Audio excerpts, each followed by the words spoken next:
Okay. I think He we're... knows, Tyler. He knows we're about to start something. Look, I cannot help the Let me go- dog. Let me go take him out really quick. I mean, I took him out before, but I'm gonna take him out again just in case. Hang on. Okay. Clearly, we're off to a great start on the podcast with the dog interruption. We are also potentially down a member for at least part of this. Travis has not shown up. I assume he is dead. Who That's knows? a good assumption. That's a good That's assumption. usually good. Yeah, typically. So, I know this week has been overall pretty hectic, at least for myself. Between, The word you want is stupid. well, yes, but it's also been hectic because I've been busy with my job a lot, and as a result, I've not been doing my usual routine of video game playing, which makes me sad. However, today topped the cake, right? Because this morning, when I went to leave for work, I went and blew through a stop sign. And, Oh no, how dare you! well, when I say I blew through, I mean I tried to brake. And there was kind of brakes, but not enough brakes. So, as a result, I am getting my master cylinder for my brakes replaced. Hopefully on Monday, so that way I actually have working transportation again. That's the goal. And I didn't die on the way to work. Isn't that a plus? Most likely. Ugh. Man, that was a start to the day. I don't know if this makes you feel any better, Tyler, but I've done that. I've gone through a red light before, but it was at 2 a.m. in the morning. Was Under it 2 hours. because of a mechanical failure? No, it was just I had 2 hours of sleep and was called to come into work suddenly, and it's like, oh shit, I blew through a red light, which is I don't know for sure, but I think that's arguably worse than a stop sign. I think they're viewed more or less equivalently, but because yours was due to exhaustion and not a mechanical failure, it probably does get counted a little bit worse. Yeah. Yeah. Yours can at least be proven. I can't say shit if I had been caught. Yeah, I could be like, look, I'm going to a mechanic. I'm going to use a handbrake the rest of the way. I'll be staying off main roads as much as possible. Everything's fine. I will say this much. At least you know this now, before ice shitstorms come. Oh, don't. Also true. It's good that I found this out when I did instead of like in the middle of busy city traffic. Or like the middle of fucking winter when there's ice everywhere. Because we also live in the middle of bumfuck Egypt, so yeah. We have good internet. Great. That's all that matters. We have great internet. It would be even better if we had, fiber. But bumfuck Egypt, yeah. So while my brother is absent, we're going to talk about probably the most controversial thing I think we're going to talk about, like right off the bat. Yes. So yesterday there was at least a mild scare via President Trump signing an executive order regarding WeChat and TikTok. There is no scare. And Tencent. Well, I mean, it all relates back to Tencent, but primarily revolving on the WeChat and TikTok. There is no scare though. It actually happened. Well, that's not. It goes potentially further. So because the wording in the executive order is incredibly vague, as they are wont to do. So like the wording itself was like all transactions between TikTok and its parent company, if I remember correctly, the wording, which was the vaguest shit on earth. Yeah, it was. I actually believe I have a saved image of this because I was pretty shocked to see how potentially insane this could be. because Yeah. the exact wording it is as follows for anyone that doesn't know about this. The following actions shall be prohibited beginning 45 days after the date of this order, to the extent permitted under applicable law. Any transaction that is related to WeChat by any person or with respect to any property subject to the jurisdiction of the United States with Tencent Holdings Ltd. Shenzhen, China, or any subsidiary of that entity as identified by the Secretary of Commerce under Section 1C of this order. So the really scary part is, like, obviously this is unprecedented for other reasons, which goes a little bit beyond the scope of what we're discussing. But the part that is really kind of out there is that you could probably have an argument for having any transaction with Tencent Oh being, yeah, no, that's the large fear amongst many news sources that I've been scoping through today. yeah. And supposedly someone at the White House reached out to the LA Times and was like, hey, yeah, no, this is just going to be focusing, WeChat. That's all it's for. It's not for anything else. I'd like to slightly interject here that there was a public statement by Secretary of State Mike Pompeo hinting at strong action against countless other Chinese apps in the coming days. So Yeah. So I definitely think it's one of those things where, even though someone has said that right now, I think that's because they saw like the immediate backlash of people being like, yo, wait, what? Because within about an hour of that, it had 30K tweets out on Twitter about saying what's going on. And I think in part it's because there's just a lack of knowledge about just how widespread Tencent and other Chinese companies are invested in foreign markets. Same could probably Specifically Tencent. yeah, Tencent is definitely the scary one because Tencent owns a shit ton of stuff. Like 100% of the shares for Riot Games. Yeah, 100% of the shares for Riot Games, 40% of Epic Games. They own a decent amount of Supercell. They have some investment in Activision, Blizzard, Bluehole, Ubisoft. Bluehole would be PUBG, and I think PUBG Mobile as well. And also they also invest in other things like musical artists and Tesla. Yeah. So if Tesla gets hit, that's going to be a pretty big hit to Starlink as well, which is, yes, they're technically separate, but they're still pretty much owned by the same person. So if one part of the business gets hit, the rest of the business gets hit as well. They also have investments in Ubisoft, Reddit, Discord, Grinding Gear Games, Frontier Developments, Paradox Interactive, and Funcom are some of the ones that really come to mind. The number of giant enterprises that this could hit if they decide to really follow it to the extent of that executive order is astronomical, because you could see essentially a demolition of the way the US uses the internet for any kind of entertainment and or social media. Imagine if Reddit just essentially ceased to exist overnight. I mean, it wouldn't cease to exist. It wouldn't cease to exist. It would just, you wouldn't be allowed to access it on US servers. So if you have a VPN, correct. But then you could see potential widespread saying, hey, VPNs are a threat to national security because they're being used to bypass this effective firewall, much like they do in China.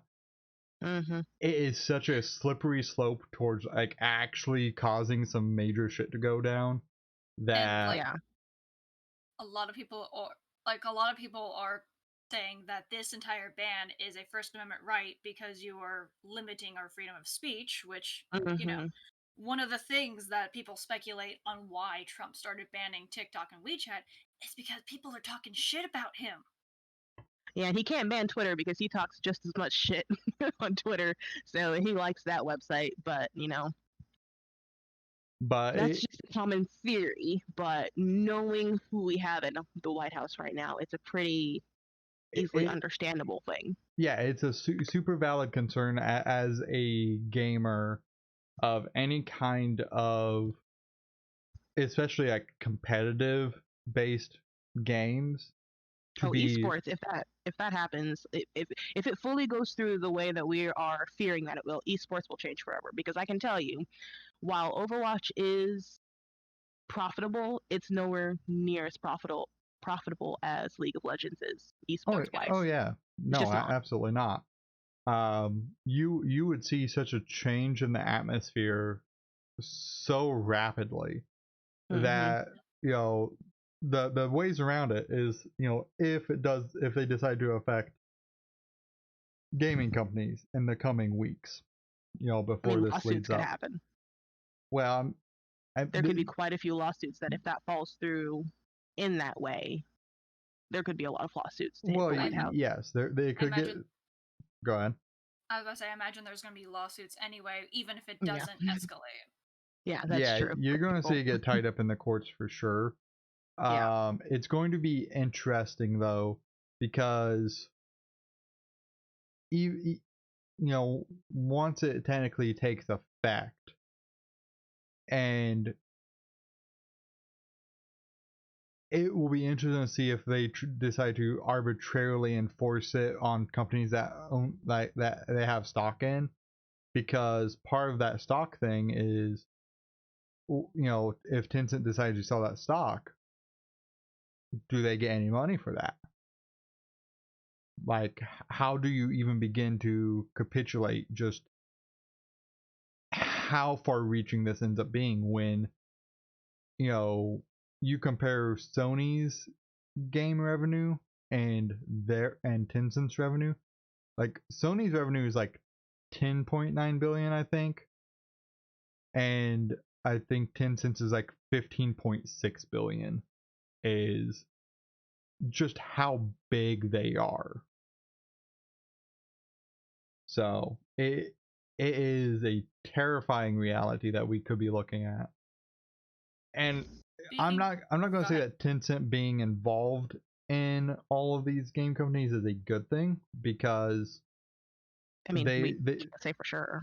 Well, I mean, they do generally introduce more, how do I want to put it, gimmicky microtransactions into the games they do purchase out. So that's true. There are a lot of problems to be said there. But the financial repercussions of it could be insurmountable. Especially suddenly. Yeah. You were going to say something, Ash? Yeah. I was about to say, slightly segueing from this, but also in a similar vein, is as much as like we're defending Tencent, I also can't be 100% for them, because you know what other shit they're pulling in the world? A whole ass load of stuff. They're trying to ban anime and manga and light novels.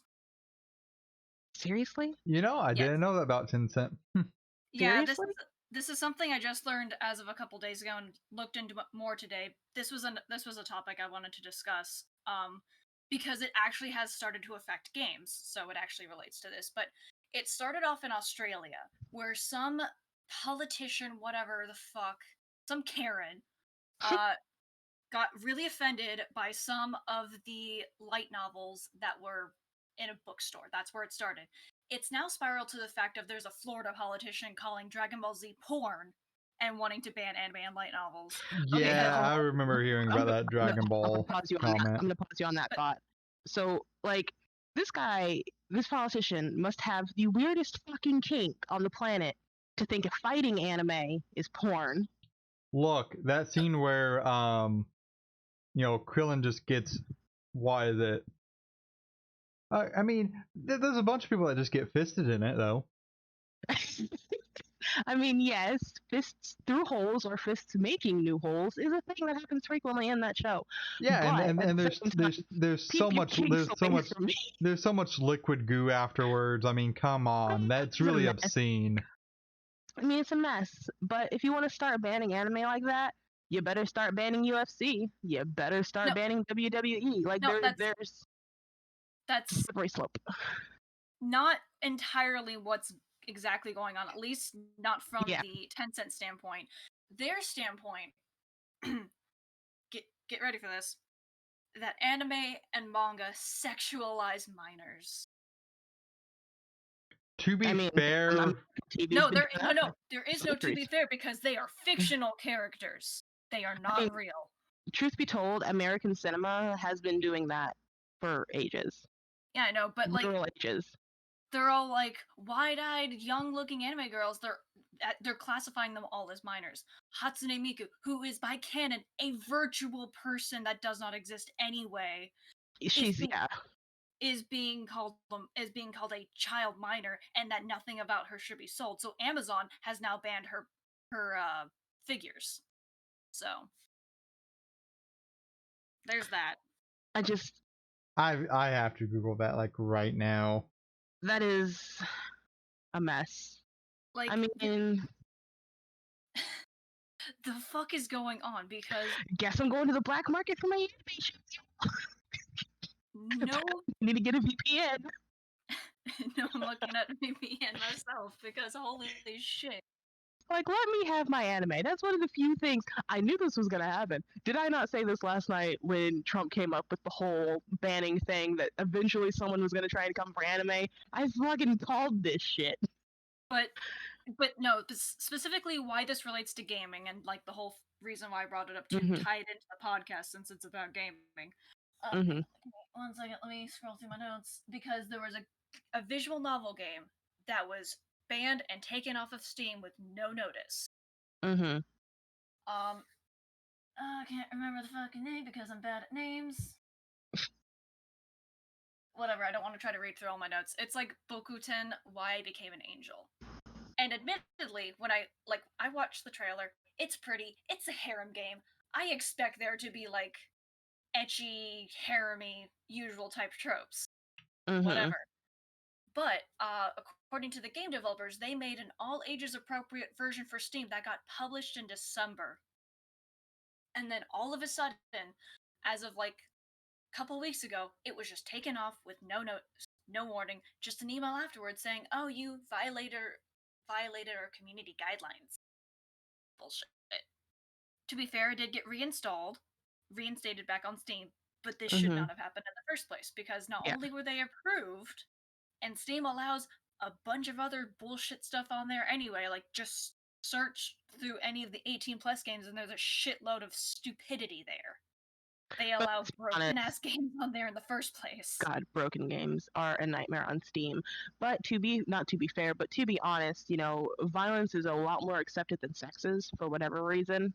Well, I mean, not as of like a few years ago. Remember that whole campaign to like cancel and ban all the violent games because think of the children. No, I don't have kids. Your kids are not my responsibility. Fuck off. You want your kids to be raised better? Pay attention to what they're doing. Pay attention to the games you buy them. It's not like there's a rating system in place for a reason. Yeah, it's not like you go out to fucking GameStop and you buy your kids a fucking what's even the rating system anymore?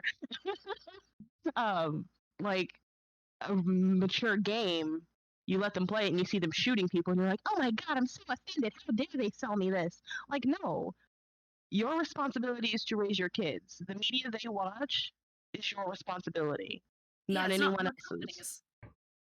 Like, it's not on the companies to raise your children. Yes, should they be more mindful of these things and be proactive to prevent these things, falling into the hands of children? Absolutely, they should be proactive. But it's not their responsibility to ensure that parents aren't being stupid and going out and buying their kids these things that they shouldn't be buying them. That's not the company's responsibility. Yeah, if anything, have more warnings saying, hey, this is 18 plus, or this is 16 plus, or like whatever. Like, kids under 10 should not be playing Call of Duty. I don't care. Kids should not be playing that. It's just not what it is. Do kids play it? Yeah. Are kids probably going to continue playing it? Yeah, probably, because parents don't pay attention. There's also a thing to account for in like the whole it's a cultural difference as well between us and Japan. In Japan, 16-year-olds have sex. That's just a thing. That's their age of consent. Right? And but their age to drink alcohol is 20. Like, they're closer to us alcohol-wise, but they also realize that their culture works differently than ours does. and we shouldn't necessarily try and push our culture standards on things. And I mean, let's be honest, kids in the United States do some stupid shit. In some states, the age of consent, it doesn't exist as long as there's parent permission. Mm-hmm.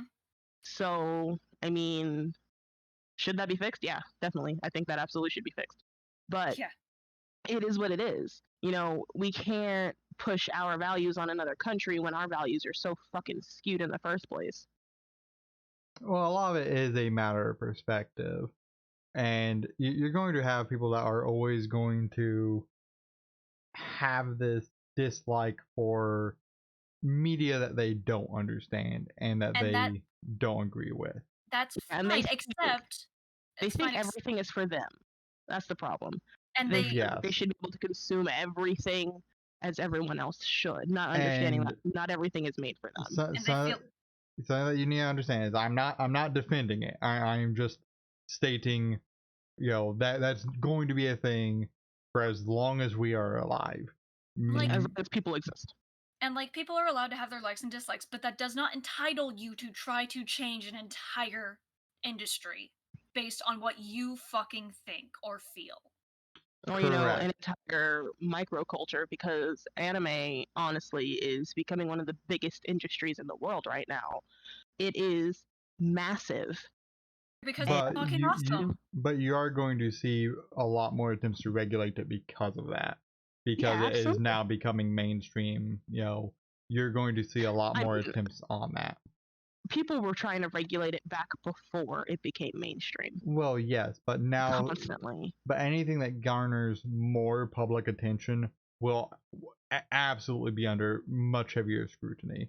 It's like when loot boxes were under scrutiny after loot boxes are an extremely the last Star Wars black thing. So yeah, the Star Wars game. I can't think of the name of it. I don't play the Star Wars games.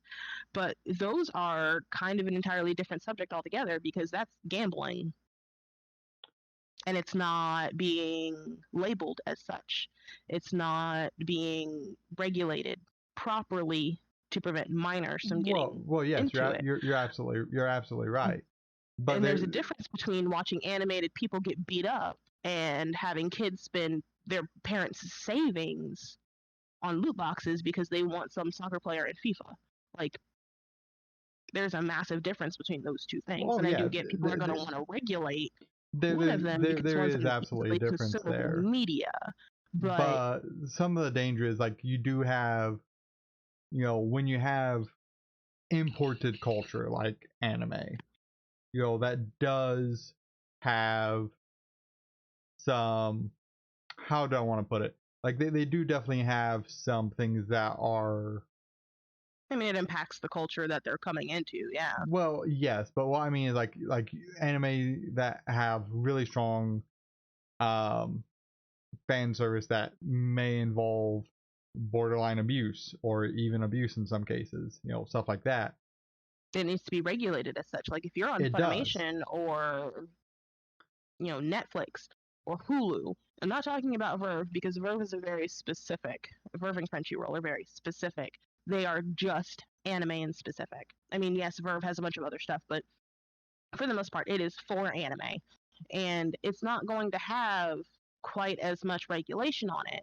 Because it's on ratings wise. Because if you are paying for this app, you are aware that there are things on this app that could be construed as dangerous or sexual. Like, they have these warnings in these apps. But if you watch an anime on Netflix and you're watching something that's rated mature, it's going to state, hey, this is not for kids. Viewer discretion advised. If people are going past those viewer discretions, that is their own fault. They should not be trying to stop something from existing because they themselves are too stupid to prevent someone from watching past the viewer discretion. But while I agree, the legal system does not view it that way. At all. This is literally the FCC's fault. Like, we have rating systems because of the FCC. This is a legal thing. Right. If people are not going through and following the legality part of it, the requirement of it, and they are going past it and then complaining, they themselves are responsible for it. You have already seen it with Kappa and YouTube. Kappa and YouTube, we've already seen it where the onus falls on the platform. End of the day, which onus honestly is falls on the messed up. platform. That's really not how it should be, honestly. And I know you agree with that, but truthfully, I just want to state that absolutely should not be how it is, because people just need to pay attention to what their kids are doing. Don't just let your kids surf the internet all day long. Speaking as a kid who spent a lot of her time on the internet as a child, who should not have, I saw a lot of things I shouldn't have as a kid because I was just left to my own devices. You absolutely should not allow your children to just surf the internet freely. But like, it's also bullshit. Like, between certain orange boys saying that Trump said that certain orange boys saying TikTok sends minors information to China, and YouTube saying that they have minors information.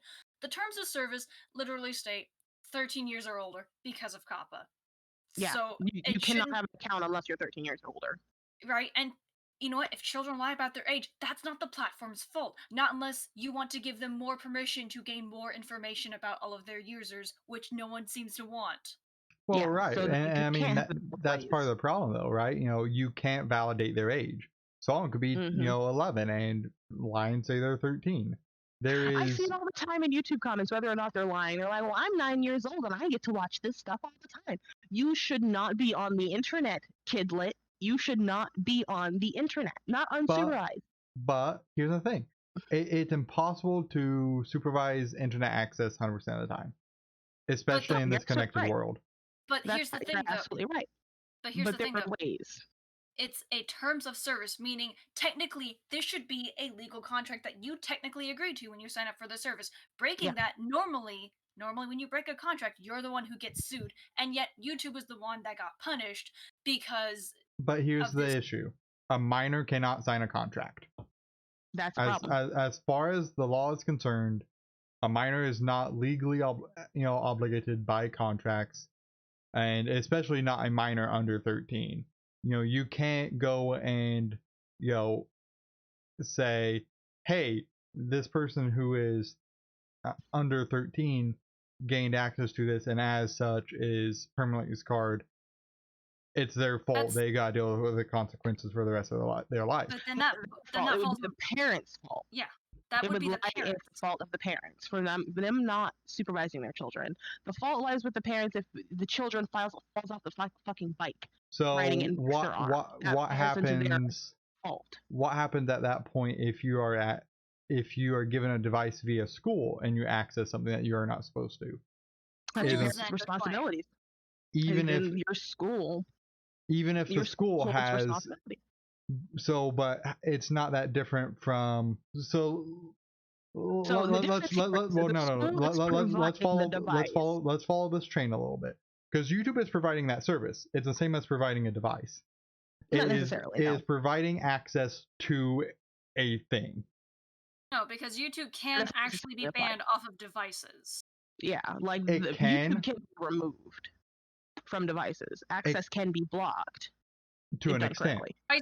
Devices do not equate platforms. Yeah, platforms are different. Like, it would be different if YouTube actually had their own device, which they don't. They are a platform on a device. Those are two separate things.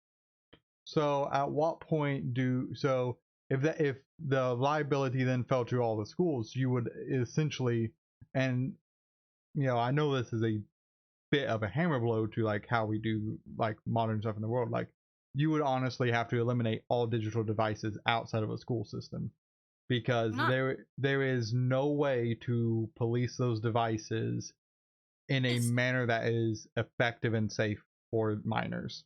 Yes, there is. Between the school and the parents, they can literally regulate what goes on the device. As someone that worked in a school system and dealt with their security and dealt with their firewalls and what sites are allowed and not allowed, I can tell you it is not possible. Outside I did get around the firewalls at my school. I did get on YouTube at my school. Yes, these are things that I did when I was in high school. And it's only gotten easier. It's difficult. But the problem is it all stands with the regulation and parents paying attention. And I never said devices are going home. Parents need to pay attention to what their kids are doing. If the devices are owned by the parents, they just need to pay attention. Why if the devices are only kept at school? and they still gain access to it. Where do you draw that line? Then the teachers are obviously failing at their job, because at least at my school, it was really hard not to do anything bad on the school's computers, because the teachers were watching like a hawk, at least in my elementary school. If you have a view of where you can see everyone's screen 100% of the time without fail, and then you have another teacher actually doing the teaching, because you're not going to have a teacher be able to teach and monitor that at the same time. Yeah, no, that's impossible. That would essentially be the only way to do it. Okay. And even then, if you noticed anyone click off and that second teacher would have go and investigate that screen, you would have literally black out everyone else's screen to make sure that they now do not take advantage of that time. But I also never said there was 100% effective measures. There are more measures that could be taken so that parental and teacher controls can be, expanded upon. But my point being, go ahead. My point being, though, is that it is the adults in the kids' situation that should be held responsible, not the platform. They are not the ones who should be responsible for minors doing bad things. Because in a normal, so do you hold going and renting an NC-17 movie from Blockbuster, letting their kids watch it, and then going and suing Blockbuster for their kids watching that NC-17 movie? That is the parents' responsibility. They allowed that to happen. So would you hold a teacher responsible if they accessed a site they were not supposed to during their class and fine that teacher $3,000 potentially per incident? Responsible before for students' mishaps. Sorry, I did not catch the first part. I'm saying, I'm sure there have been teachers who have been held responsible for a student's mishap in the first place. Yes, they have, but they've not been. Of what happens in the situation, the child should be punished. If it's at school, that falls into the regulations of the school. School holds liability to punish students as necessary, depending on the situation at hand. So, but if that kid the federal government doesn't care about that. That's all well and good. Then, if someone gets fined, it wouldn't be the teacher individually. It would more than likely be the school corporation, because that falls under their regulation. At which point the school system would just do away with technology entirely, because they would not be open to having that kind of liability. As someone that worked in a small school system, there is no way they could have supported that. No, I get that. I absolutely understand. I'm not saying there won't be repercussions for these things happening. Things need to change to some extent, yes. Will it be easy to make those changes? Not by any means. Is this an easy topic? Not by any means. But the point still stands that responsibility of children surfing the internet outside of school devices, because school devices hold their own responsibility to the school corporation. Parents need to pay attention to what their kids are doing. The school corporation will do their absolute best to prevent kids from getting on websites that they shouldn't be on. Schools can only do so much. Yes, I know that. Are they going to be held responsible for when kids do stupid shit that they shouldn't do? To some extent, yeah, because schools are already held accountable for the things that kids do on school grounds with school property. You don't have a kid destroying a $200 textbook only getting a slap on the wrist. No, that shit goes on their record, and their parents have to pay for that. Yes, the same thing applies to technology. If they break a Chromebook or what have you, an iPad, if you're at a really ritzy school and a Mac, their parents will have to pay for that device. Pure and simple. So it would fall back on the parents. Eventually, yes. Well, parents only because the minors can't pay for it. Exactly. Right, so parents are under a contract with the schools. By allowing their children to go to that school, they are contractually obligated to take care of any damages that are incurred by said student. I mean, don't get me wrong. COPPA is a mess. Bullshit. It goes way too far, but I mean, kids are advertised to on the fucking daily. Radios, TV shows, gaming, movies. Kids are constantly advertised to. If you're on Cartoon Network, you're going to get targeted ads. You're going to get cartoon toy advertisements. You're going to get gaming advertisements for games made specifically for kids. COPPA is bullshit. It's a cop-out. Fitting name, COPPA, but it's a cop-out. Not to mention all the fallback that has happened because of it. It is not as severe, at least as far as I can tell, as severe as we had expected, but it is slowly getting there to where, like, gaming channels, like, one person who I follow who plays a lot of violent games is suddenly getting warnings about their gaming content because children might watch it. Like, Like, that's not how that works. Children will get into shit. That's just what kids do. But you should not be held accountable for someone's lack of attentiveness. And I get it. In this situation, it's difficult because schools are in a situation, daycares are also in a situation. And a lot of parents are still having to return to work, so it's harder for them to police what their kids do. But there are parental controls that exist that prevent your kids from doing these things. They exist. Every kid is tech savvy. It's to go through and use them. Can your kids still get around it? Yeah. Kids are smart sometimes. Sometimes, not often. Especially in this day and age. Kids are tech savvy. Can they get around it if they figure it out? Yes. Just make sure your password isn't something stupid like your fucking pet's name and birthday. Make it something that they won't be able to guess. That's not the Use problem. Use a random generator that Google has to create passwords. That's not even close to the problem, though. That's part of a solution. Because if kids can figure out the passwords to their administrative sites or their administrative... You're not even listening, though. So if kids can get on their parents' accounts on their computers, if they can manage to get in, they can bypass certain things. Yes, but that's not the reality of what happens the majority of the time. That's my point. If kids have a lot of time on their hands, they can figure out certain things. So instead of being on their restricted kid site account on the computer, they can get on their parents' account if they figure out the password. And they can do all of these things that they shouldn't be doing. Yeah, but that's not what happens. Well, I mean, but that doesn't happen often. Because guessing a password is a lot harder than just finding another site that works around it that isn't blocked by your content filter. And unless your parents are dumb and write down all the passwords like my parents did. Or rather, my dad did. Well, but the thing is, like, content You're still cutting filters, in and out for some reason. Maybe that's just me. Can you hear him, Cece? I can hear him. You can hear him just fine? Okay, so he's just cutting out for me. Content filters, as someone that managed one for a school system, are, unless you lock down everything but individual websites that you have allowed, are essentially, I mean, don't get me wrong, they are better than nothing. Then lock it down. The problem is you have a chain of websites that most web pages go through. That's true. So as a result, you can't really lock it down, because to enable this one page that is deemed necessary, you either need to micromanage the heck out of it, which is a full-time job in and of itself, or you unblock certain domains such as like google.com, which then opens up other things. Because fun fact, blocking google.com essentially shuts down all web traffic, period. Yeah. That, no. Because Google is king. Yeah, they just... I mean, like, I guess unless you use Safari, because Safari doesn't like Google. Safari hates Google. God. I only know this because my work computer is a fucking Mac. Gross. But I know, right? It's so disgusting. Let's refocus for a moment, and kind of bring it back to topic where we branched off of, is that Tencent is heavily involved in the Western gaming sphere. Their contribution is arguably pretty negative overall.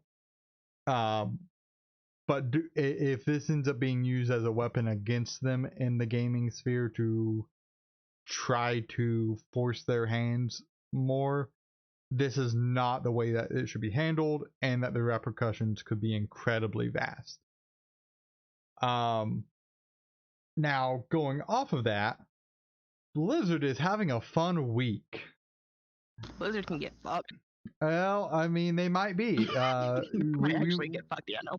We might actually be seeing something that could lead to either a complete hierarchy change at Blizzard, or a complete dissolution of Blizzard by the end of it.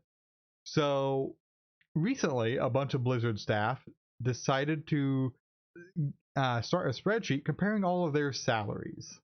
Ooh. Oh, I saw that. And the problem is like, they are unhappy with the wages that are being paid, because between crunch and that, some people were skipping meals so that way they could continue paying rent, while their CEO is making $40 million with everything said and done.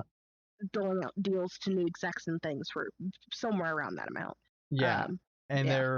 they're not exactly a massive company. Like, they're a large company, but they're not massive. They're massive in the scope of the games that they have in the industry, but by employee-wise, they are not a massive company. Yeah, let me see if I can get a number for it. And a quick side note: can crunching stop being a thing? Like, I understand that shit happens really in the industry. You have magazine companies, you have manga companies, anime companies, where you come down to the deadline and shit just needs to get done. But the problem is, I understand changes also need to be made and things happen. Just push the fucking dates back. Stop killing your employees. Not to disrespect Japan, but we're not Japan. We don't have a black business market. We should not be working that way. It's just absolutely not okay to force people to work so many hours in a day where they have to literally skip meals and sleep inside of their damn offices just to make a deadline. It's bullshit. Something needs to be done. Do I know what needs to be done? Absolutely not. I'm not a business person. But as a human being, that shit just needs to stop. It is a terrible business practice, and there is a very clear and obvious reason as to why the turnover rate inside gaming companies is the way that it is. Oh yeah, no. Crunch time is 100% a result of poor management from the get-go and not adding enough padding to development times for things to go wrong and things to be reworked. Yeah, severely poor project management leads to these types of crunches. Now, like, look some at of certain the games issue. like what? Sorry, die.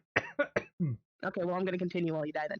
Like, I can understand with certain games like Final Fantasy VII, Final Fantasy 15, Kingdom Hearts 3. Yes, I know they're all part of the same company, but these games got pushed back for years because of different changes. Like, they didn't necessarily just make their teams make this game in the same amount of time despite the discrepancies and issues. They pushed the games back a few years. Does that suck for the gaming base? Yeah, absolutely. And I'm not saying that Square Enix doesn't have their crunch times because I'm sure they do. But at the same time, certain things just need to be better managed. If you think that a project is going to take you 6 months, then you need to project that it'll take you a year. Project better. Again, I'm not a business person. I don't know how project management works. Disclaimer, but it's just common sense. You don't have a massive project and state, okay, well, we know for a fact if we have no hiccups and bumps, it's going to take us 6 months. Well, if we have hiccups and bumps, X, Y, and Z happens. We don't know what will happen. Maybe we'll change teams. Maybe we'll bring it in house. Maybe we'll move it out house. Who knows? Put more padding in. Yeah. You're still going to make money off of it. People are still going to pay for it. People are still going to be hyped for it. People Also, don't want shit games. Number of employees for Blizzard in 2012 was 4,700 people. For Activision Blizzard in 2019, they have 9,200, which again, it's a fair number of people. But it's not that many people. It's not. For a company that does as much as they do, that's not a lot of people. It's not. You have hospital systems with more people than that. Like, people just need to, I don't want to be cliche, but it just needs to be done better. People need to think, project better, give more time, because these people are only human. And again, but that's moving into crunch versus like the pay issues inside of Blizzard, because the pay issues are what's the problem inside of Blizzard right now. Crunch time is not really the push. It's not the forefront at the moment. So it's going to be interesting to see what happens. So I am unsure what will happen if Blizzard just decides like, yo, this is unacceptable, strike. What happens to Blizzard at that point? This would be what, like their 4th strike, 5th strike, something like that in the last like year? No, I don't think Blizzard actually has had that many strikes. They've had talks about They've had a few walkouts. They had a couple, but I mean, those counts as strikes. But I don't think that's been in the last year. I think that's been a little bit in the last 2 years. I don't know that there's been anything in the last year. No, last year because the whole Well, last Hong year is not Kong this year. thing, the last year, like the last 12 months, dingus. Let's see if I can see anything. Maybe the last 18 months or so. While you guys talk about this, I'm going to BRB real quick, since I have nothing to say about this topic because I'm not informed other than I hate Blizzard. My dog is woofing at me. No. So they staged a walk out in October of 2019. That's only thing, and that was over the Hong Kong thing. Okay, and then they had another one sometime this year, earlier this year, or something or I other. don't see anything on that on this search I'm doing. Yeah, I'm only seeing from October 9th and October 10th of 2019. And so far I'm like 5 pages deep on Google. So I'm not saying it. Yeah, I don't say anything else outside of that when I'm searching Blizzard walkout.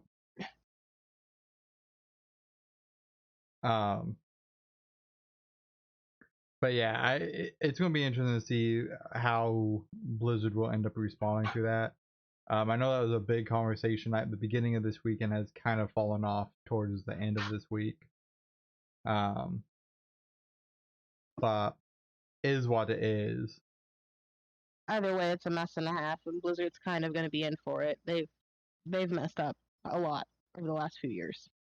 A lot. Well, I mean, Blizzard has had a hard time. They've not had a whole lot of successes. Activision has been messing up a lot, and they're No, their parent company. Blizzard has too. It's hard to tell how much of it has been Blizzard and how much of it has been Activision, honestly. Their CEO's kind of a shithead, but hey. You know, it's tough to say because a lot of your core staff that made Blizzard in the past, just like they've not been there for a long time anyhow. So they probably left because the shit was starting, but that's just my opinion. Well, I mean, anytime you start to have a culture change inside of a workplace, you can see some of that stuff start to shift. Yeah, especially when it's a pretty big culture change, but moving on into other things is we have Fall Guys is out and took the gaming world by storm early this week. So much so that their servers were absolutely destroyed, and I think they've continued to have server issues going on throughout this week.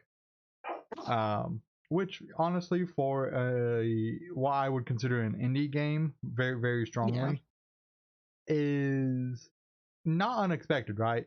You know, AAA games, I hold to a lot more tighter. How do I want to put it? Threshold of actually run properly.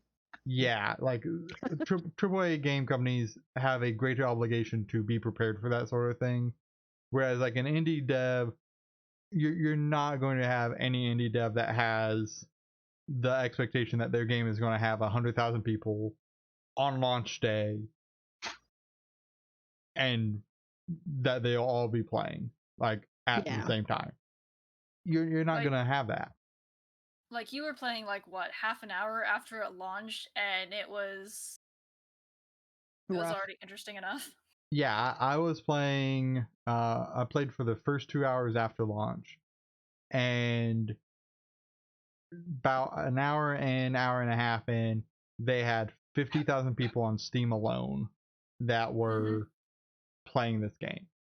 And overall, the very, very few issues with it during that time.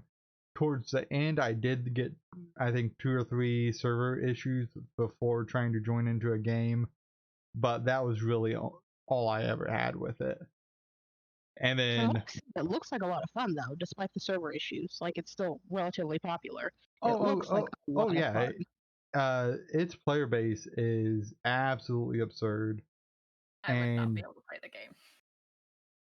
It is Probably not, unfortunately. Unless you a came little over. bit. I don't think they have co-op like that.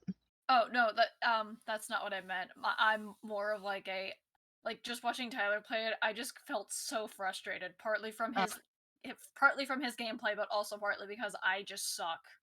He's not the best at platformers, so I guess that's fair. No, the reason I got really pissed off at his gameplay though was there was a tile match game that he played, and I know that one where you have to jump on the tile that matches what's on the monitor. Yeah, and he was on the tile he needed. and you moved. You idiot. I jumped and I made it. You're an idiot. That being said, even though they've had server issues today as well, there is currently 13,000 or not 13,000, 10,400 people in game on Steam right now for Fall Guys. God, I can only imagine the Xbox and PlayStation. It's on Xbox. I think it is on Game Pass at least. I don't think it's on Game Pass now. Well, PlayStation, I know for a fact it's on because I got that through the. It's on PlayStation Plus, but yeah, I got it on PlayStation Plus. But yeah, no, no, it's been a really good hit. The biggest issues the game is going to have going forward is how often these stages repeat and that there's no randomness to them outside of the people. So I thought they were randomly selected. They're randomly selected, but each stage, like when you get to, is the same. So every time I got the Whirly Gig stage is 100% the same every time outside of players. Oh, okay. That's what you meant. And that is potentially, like, if they do not put out enough content for that going forward, you will see that player base drop quite substantially because you just won't have as much variety and enough stuff to keep your veterans on edge. So I don't know, Tyler. People play games repeatedly for no reason. I mean, have you seen the player base for some of the Legend of Zelda games? I mean, yes, those are speedrunners. Yes, they try and break the game, but like, yeah, also like thousands of hours. Also, mobile stupid little games in general, like Candy Crush. That game has literally not changed throughout the entire thing, and yet people are on to like level hundreds. But each level is different. No, not really. But it's different enough for those people to justify it as being different content. It's really not though. From someone who has an ADHD brain, it's really not. Well, no, like obviously the core mechanics are all incredibly similar through most of the stages, and most of the stages are rehashes. Totally get that. Not to mention, there's also games like Adventure Capitalist. The game literally never changes. Yeah, Adventure Capitalist is one of the worst idle games I've ever played. But the point being is it has a couple hundred hours in it. But the point being is the fact of like idle games also just like the game never changes, and yet thousands of players play that continuously. Idle games 100% change in good ones. They just change in very minor ways. But that's enough because they're all the same. Because it that trigger of that slight difference. Look, that difference changes the way you perceive the game play having gone. Anyway. I guess. Anyway, but I'm not an idle game player, so I can't really say for sure on that. I do play idle games, and I can tell you that they don't change. Anyway, Fall Guys is not released on Xbox, and so far does not have plans to be released on Xbox. Yeah. Yeah, I noticed that. That's unfortunate because I'm sure people would enjoy it if they could, but cross-platform, I can't talk. Cross-platform playing is definitely something that's going to be interesting to see with games like that in specific. It's going to be difficult to do, but it would be interesting to see. Definitely, I think I look forward to increase the player base. I look forward to seeing what they do with levels going forward, because I know they'll have to add more and adapt them and stuff to keep people on their toes. I hope that they do it. I hope that they do it well, because if they do it well, that game is going to be sticking around for a long time. And I really hope so, because it's a great, fun, wacky game that gives me a lot of feelings of the wacky games from like the N64 and GameCube era almost. It's just really fun, lighthearted party game with the competition being like, haha, I lived, you didn't. You know, the best kind of party games, like, you know, Mario Party, where you get to push your teammates off a fucking bridge. The best part of Mario Party. Off, dog. Yeah. Serious Sam 4 got delayed into September. So that was supposed to originally see a release this month, but will now be delayed by a month. So not too big of a delay. Interesting that it's only a 1 month delay. Usually I would expect delays to be pushed out a little bit further. So hopefully they're pretty close to the completion on that, and the game will be where they want it to be in a month. Call of Duty for PC is now over 200 gigabytes for the game. Which Call of Duty? Modern Warfare. Yeah. So I was gonna say you have to be specific. There are several of them. Whenever you refer to Call of Duty, it's always the most recent one. You say that. And it's very rare for it to be an older one. But the newest Call of Duty, Modern Warfare, is over 200 gigabytes on PC with the latest patch. I believe the size on file is around 236 gigabytes officially. That's insane. First off, that's massive. That is freaking massive. I guarantee you, it's because they don't optimize their code worth jack, and can't be bothered to actually get it down to a reasonable size. Because I bet you that they could. Who was Modern Warfare by? I know it's not Treyarch. No, I think that's Activision. Like actually Activision. I'm sorry, they have Sledgehammer. You expect a big gaming company or whatever to like actually modify their software to be more efficient and useful and not game breaky? What? I mean, every now and again they do. Have you looked at Bethesda? They've marketed off of their breaks. Yeah, that's true. But that being said, Doom has done well for them. Doom has done exceptionally well for them. I actually still need to play Doom. Get off my computer, dog. But I think COD being over 200 gigabytes on PC sets a very interesting issue going forward for gaming, which is how do you start optimizing the space needed, which, depending how slow hard drive tech is to rapidly expand, right? You know, because I mean, you can get a 4 terabyte hard drive now for about $180, which is a great deal when you think about 2 years ago or 5 years ago even. I mean, a terabyte was stupid expensive back then, so yeah.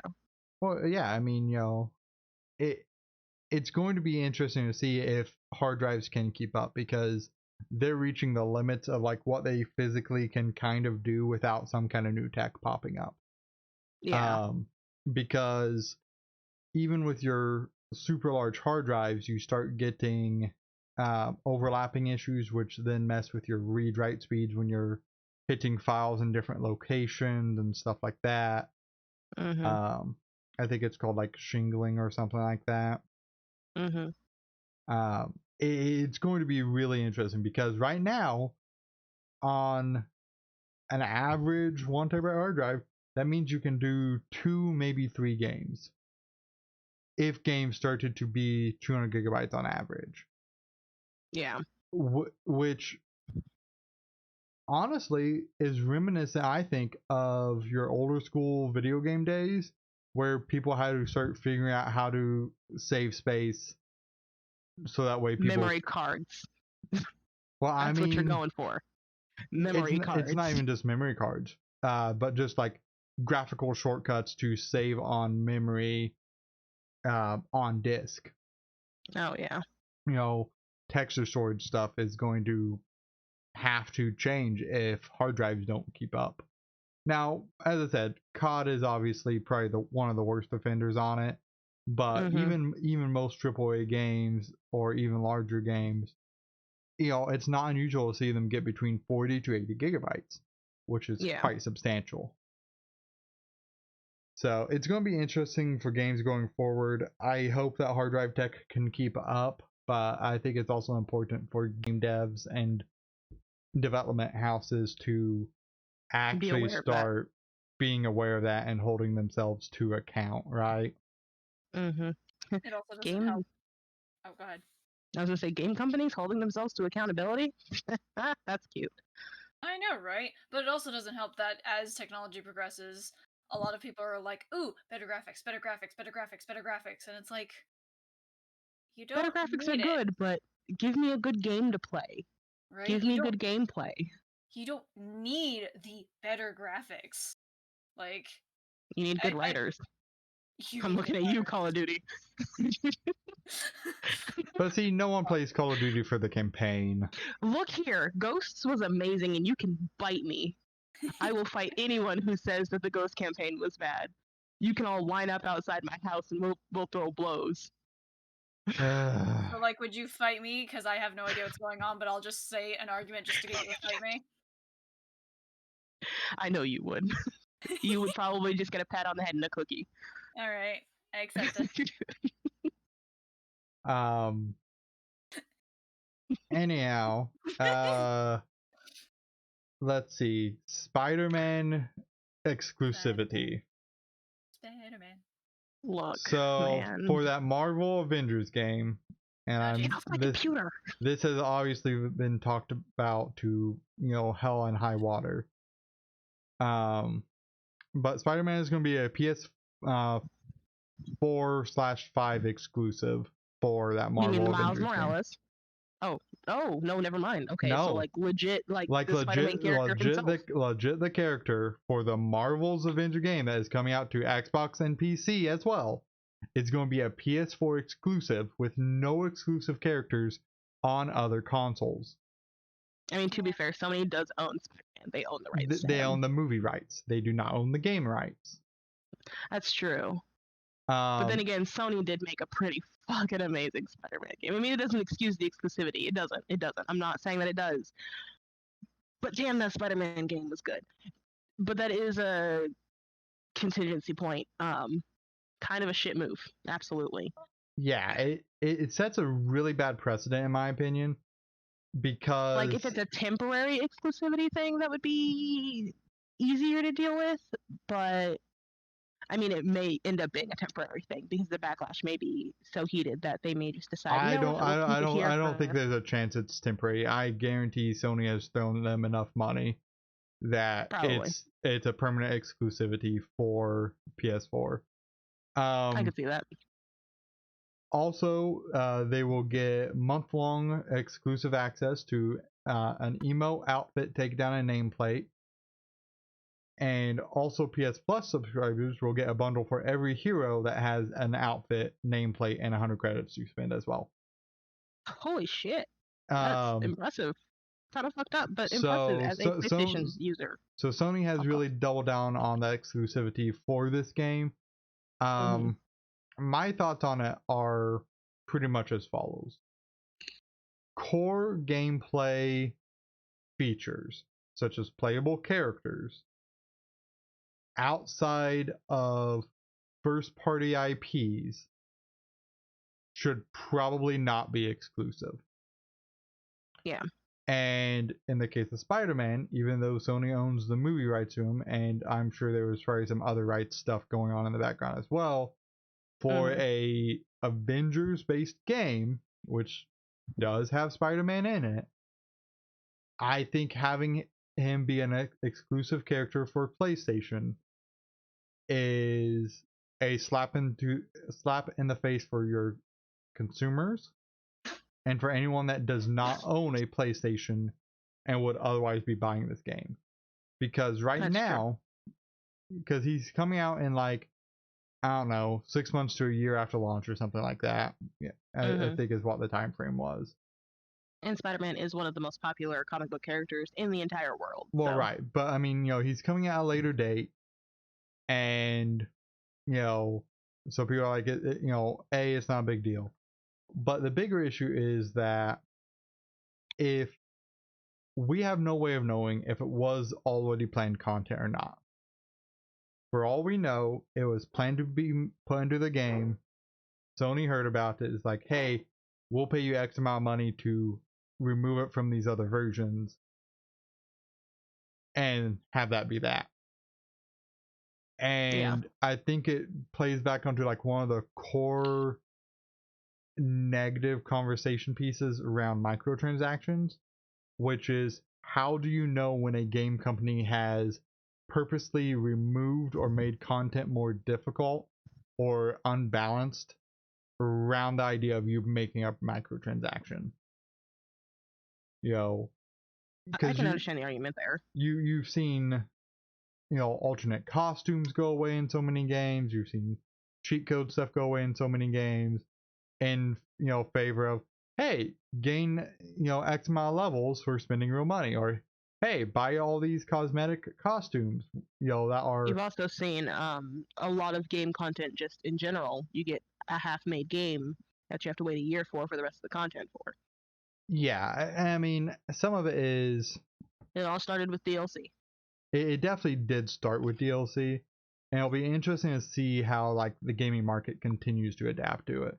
I think Crystal Dynamics probably caved on a deal that they probably shouldn't have, and as a result, you know, the rest of the game platforms get kind of cheated out of it. And yeah, a lot of people on Sony's side are like, suck it, you know, you're just mad because we have it and you don't. And it's like, of course, but that is the problem. At the same time, though, if that were to happen where every other gaming console got this but Sony players, they would be hella pissed. I get it. It's a shit move. It really is. It's a marketing ploy. 100%. And obviously it is a business decision, but it's one that consumers should be upset about, especially since that is a step backwards into how the gaming world has been going in the last several years. They've really been going in the right direction with having less, you know, arbitrarily locked exclusive content. But then you had Epic start up, and now Sony is like, yeah, we're going to do this too. And yeah, I mean, Epic didn't make a whole lot of money doing what they did either. I mean, they made a lot of money, but they probably didn't make the money that they were projecting that they would make. You know, I actually don't know that I agree with that. I think there's a decent chance they probably did. Because like their goal wasn't to necessarily make a bunch of money then, it was to get an install base for their client and their games. So if they've achieved that, that's really all that matters. Do you have any thoughts on exclusivity, Ash? It's stupid. Okay. I know that is more of a realm kind of a little bit outside of your. It is a realm entirely outside of my thing because A, don't have a PS4, don't care for Xbox, and also know nothing about Avengers games. But, give me 1 second. But I find exclusivity stupid. I'm just mostly pissy because I can't play all the visual novel games I want to play because they're not on fucking PC.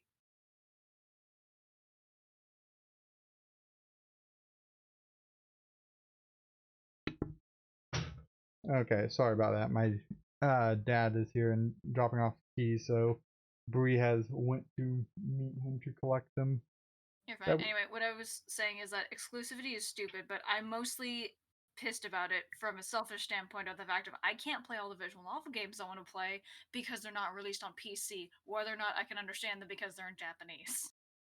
Yeah, and you know, I think forced exclusivity is different than like choosing not to like port to a platform or translation because money and resources.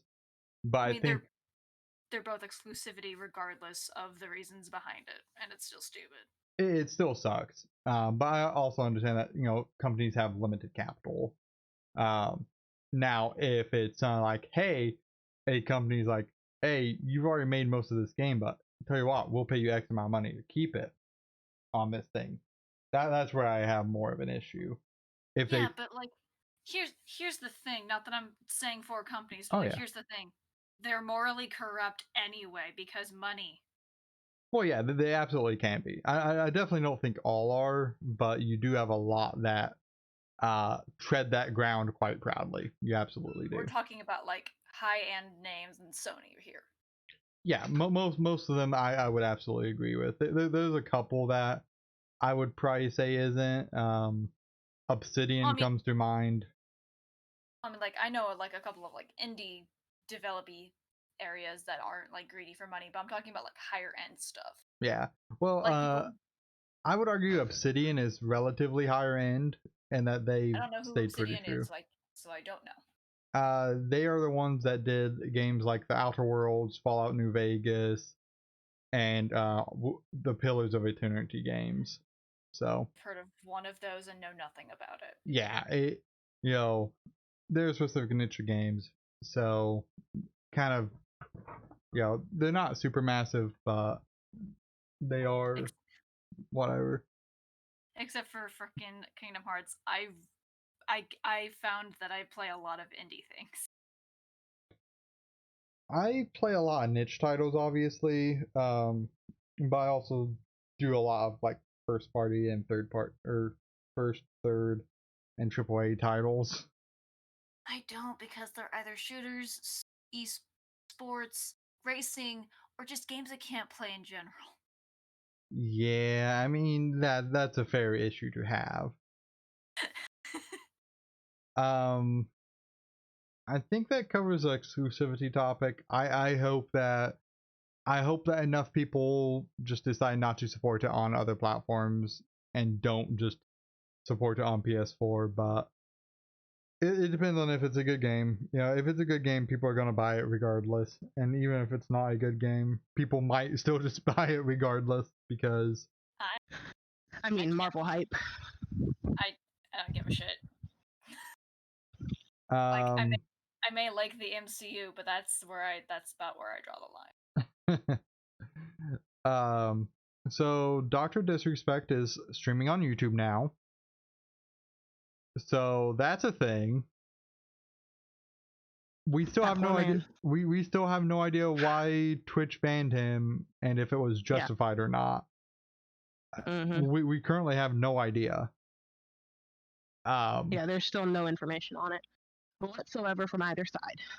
Yeah, but he is streaming again, so we'll see if allegations come out after the fact or if he'll just build his brand over on YouTube.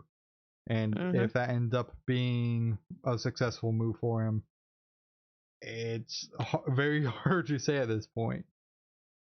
According to a news article on Forbes, he stated that he has no idea why Twitch banned him.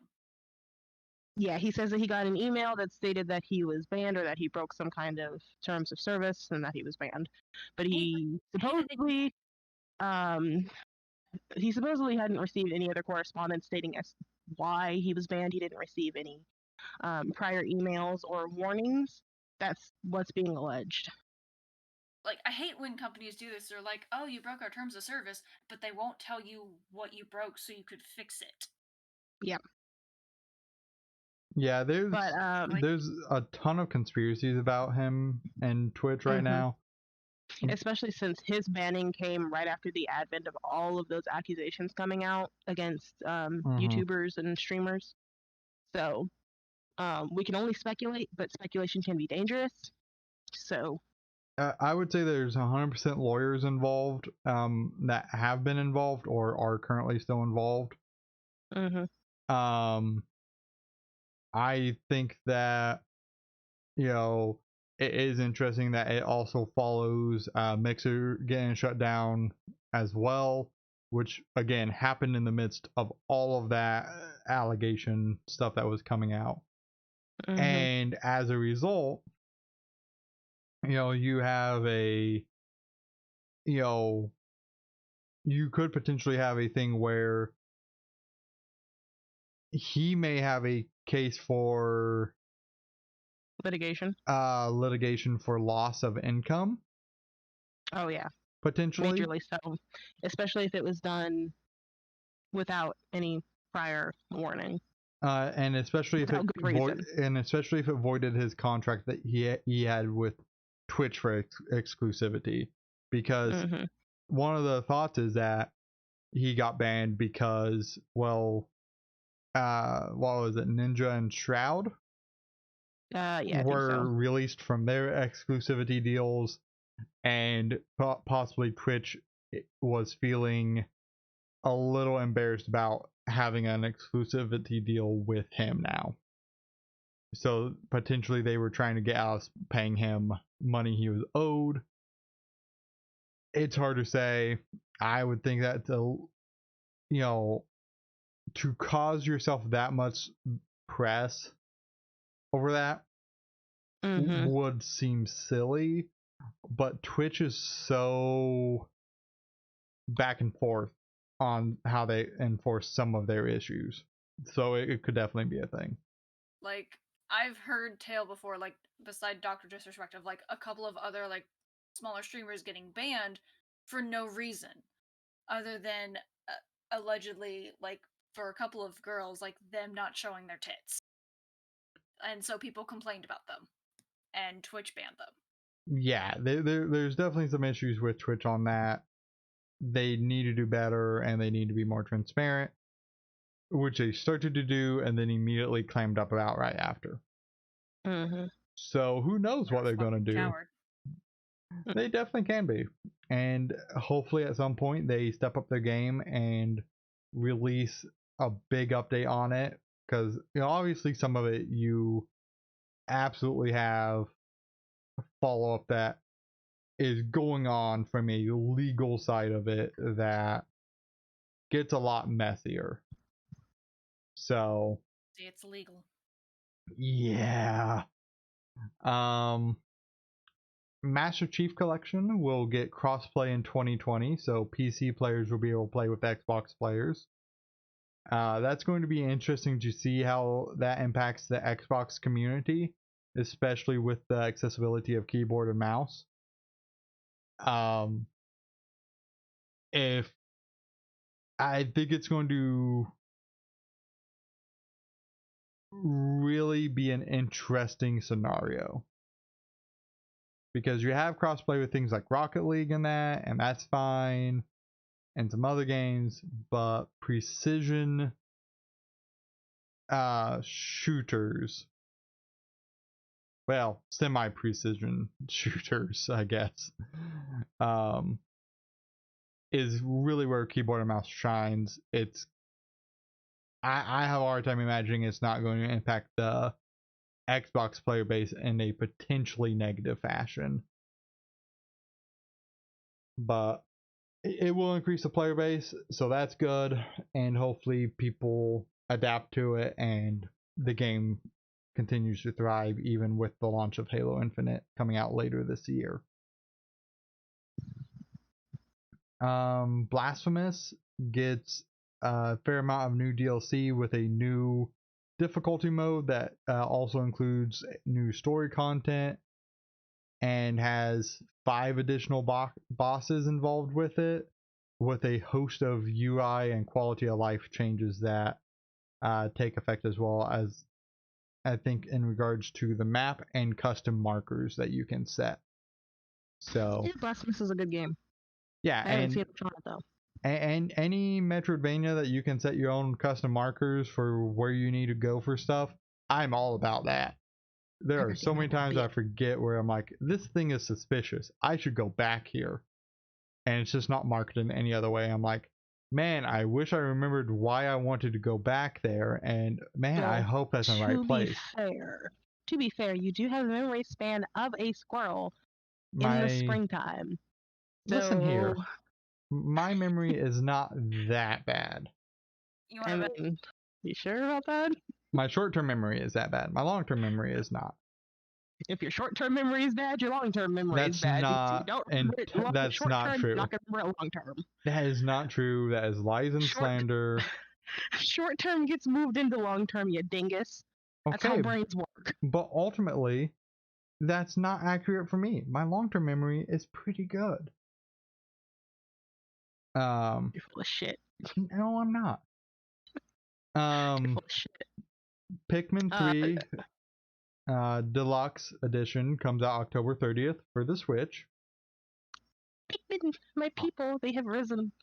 I was super excited about it until Nintendo pulled some fuckery. I thought so. I knew that intro was coming. So Nintendo decided to remove the Pikmin 3 Wii U edition from the eShop because it was $20. Yeah. And the Pikmin 3 Deluxe edition is going to be $60. You should have bought it.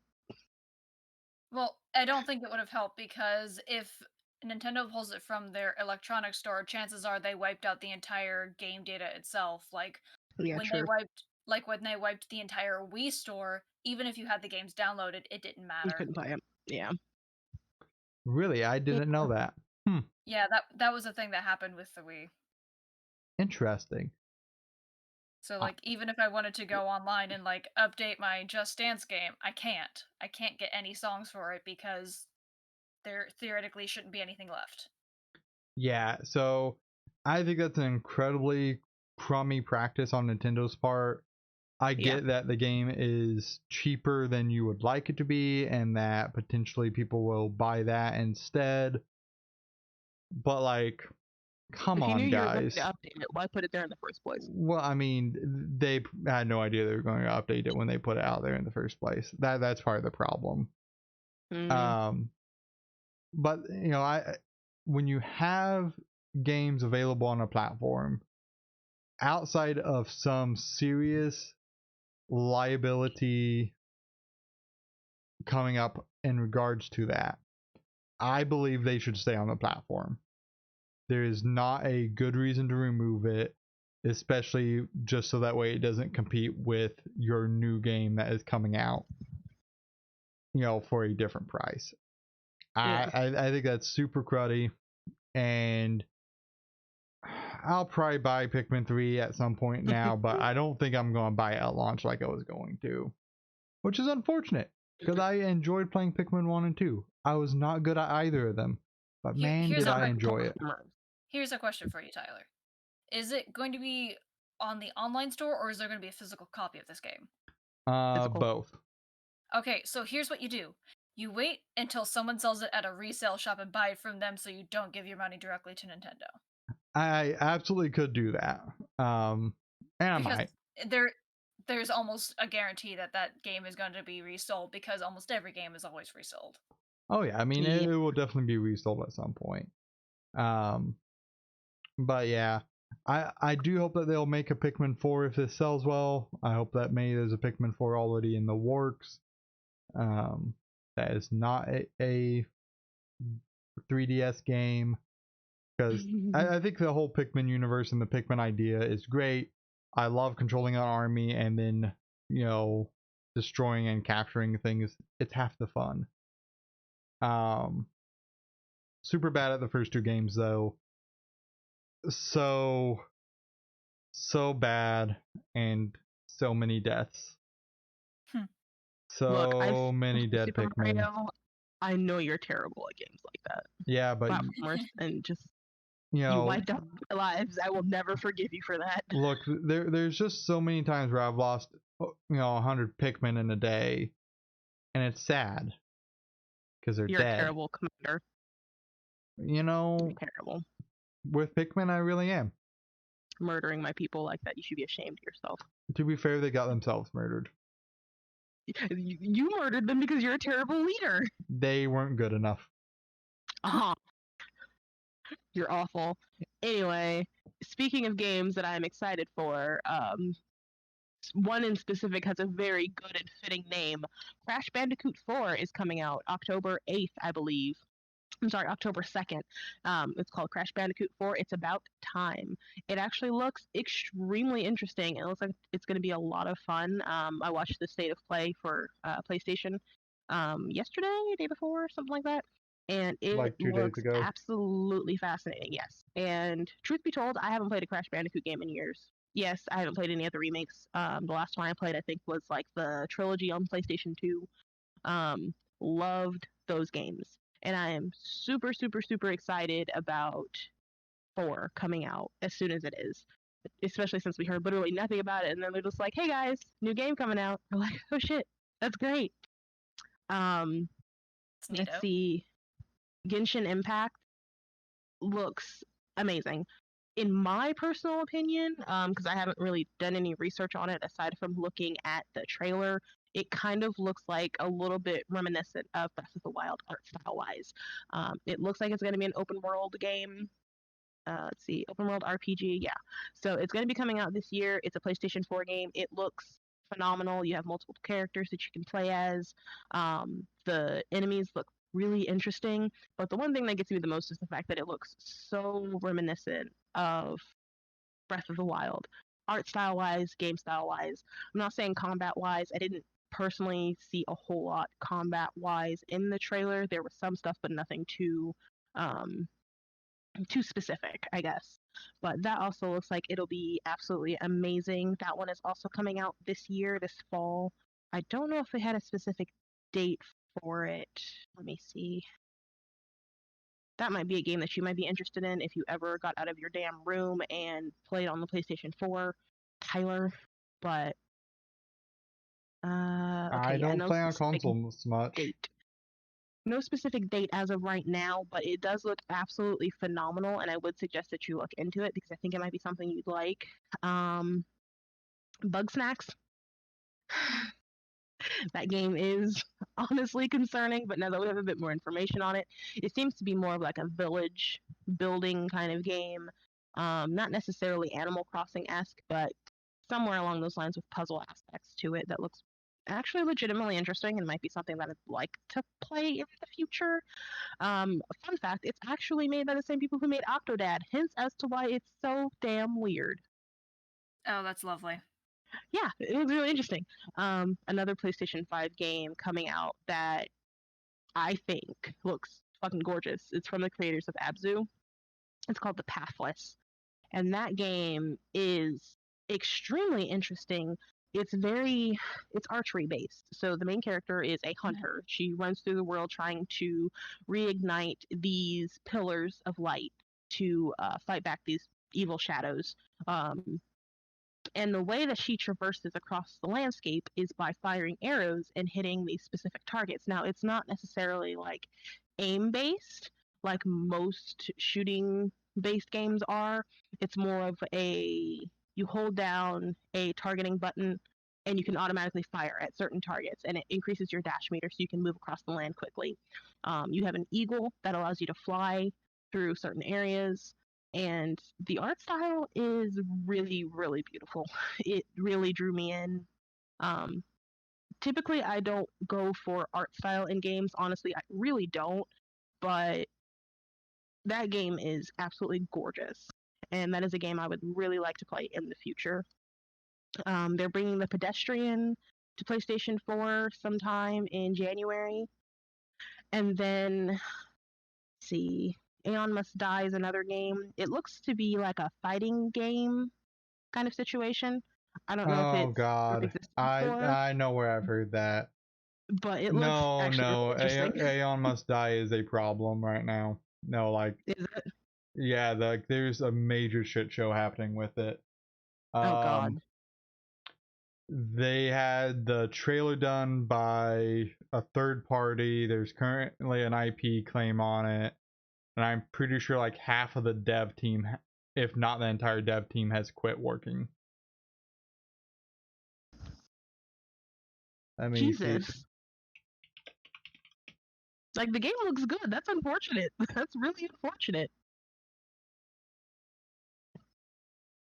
Yes, so going off a Polygon article, uh, State of Play premiere game was stolen, developers allege. People who have worked on every shot of this are no longer with the company holding IP rights.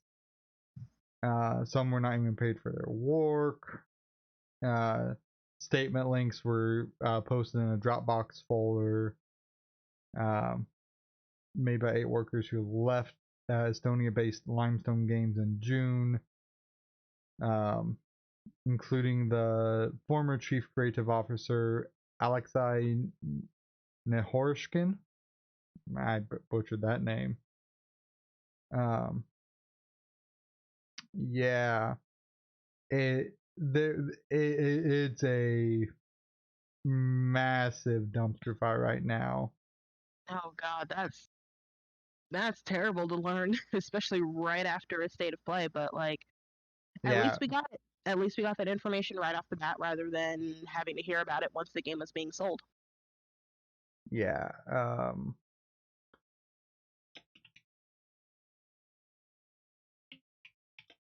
Let me see if I can find out if. Anyway. Yeah. So right now, I would say definitely need to find out more information before that is a game that should be supported. You know, no matter True. what the art style is, unfortunately.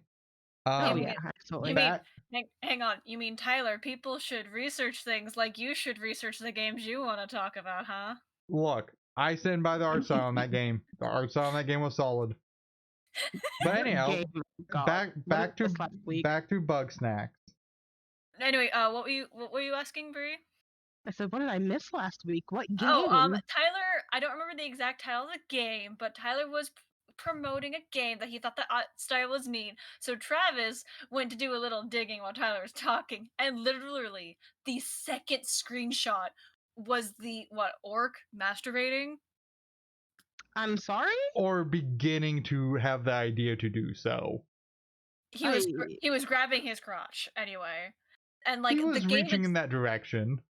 Anyway, so like the game, like there's a tag saying for 18 plus. When you scroll down before you even get to the about game, it's like for mature audiences only, and somehow Tyler missed this. He didn't look into it other than apparently a screenshot. It is the same kind of thing that you have that pops up when it says this game recommends a controller to be played or stuff like that. It you know, it should have been in much more bold color scheme No, it alerting doesn't them of have that. to. If you just scroll First of all, down, even before the about the game, when you masturbate, when did that become a thing? I mean, I know there's that sub genre, the subset in the internet that makes everything masturbate, but when? No, never mind. I don't want to know. No, you don't want to know.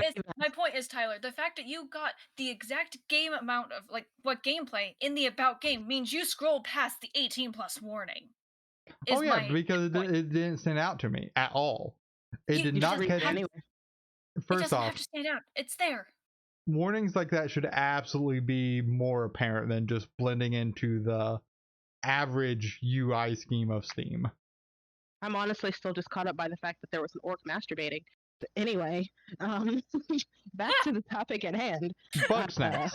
Outlaws and Legends, or Bug Snacks. Yeah, that no, game. No, I got fun facts about Bug Snacks. Oh God. So first off, if people have not checked out their Twitter, God, you need to. God, their Twitter is amazing. Their Twitter is absolutely amazing, and they have shared so many fun tidbits.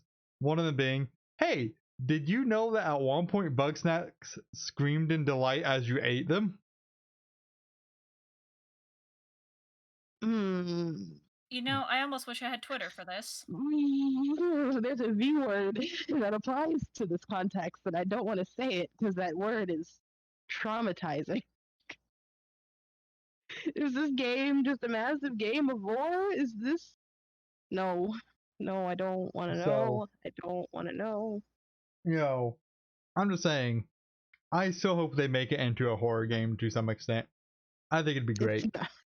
It's not a horror game. It needs to be. If they want to do... There needs to be horror undertones. Like, 100%, like, just happy-go-lucky, slightly ominous now. Happy-go-lucky. Have you watched the newest trailer? Because you should, because there's a little bit of that. There's a little bit of I that. hope they keep true to that. Because just slightly, you know, ominous undertones in anything is just great. The game is unsettling, to say the least. Hood, Outlaws and Legends. This game looks to me like a mix of Assassin's Creed meets Dishonored. And I'm kind of interested in it, not gonna lie. It's a PS4, PS5 game coming out in 2021. No specific date. However, it looks absolutely fascinating. If you couldn't tell, it's a Robin Hood themed, inspired, whatever you want to call it, game. Definitely figured as really, such. really good.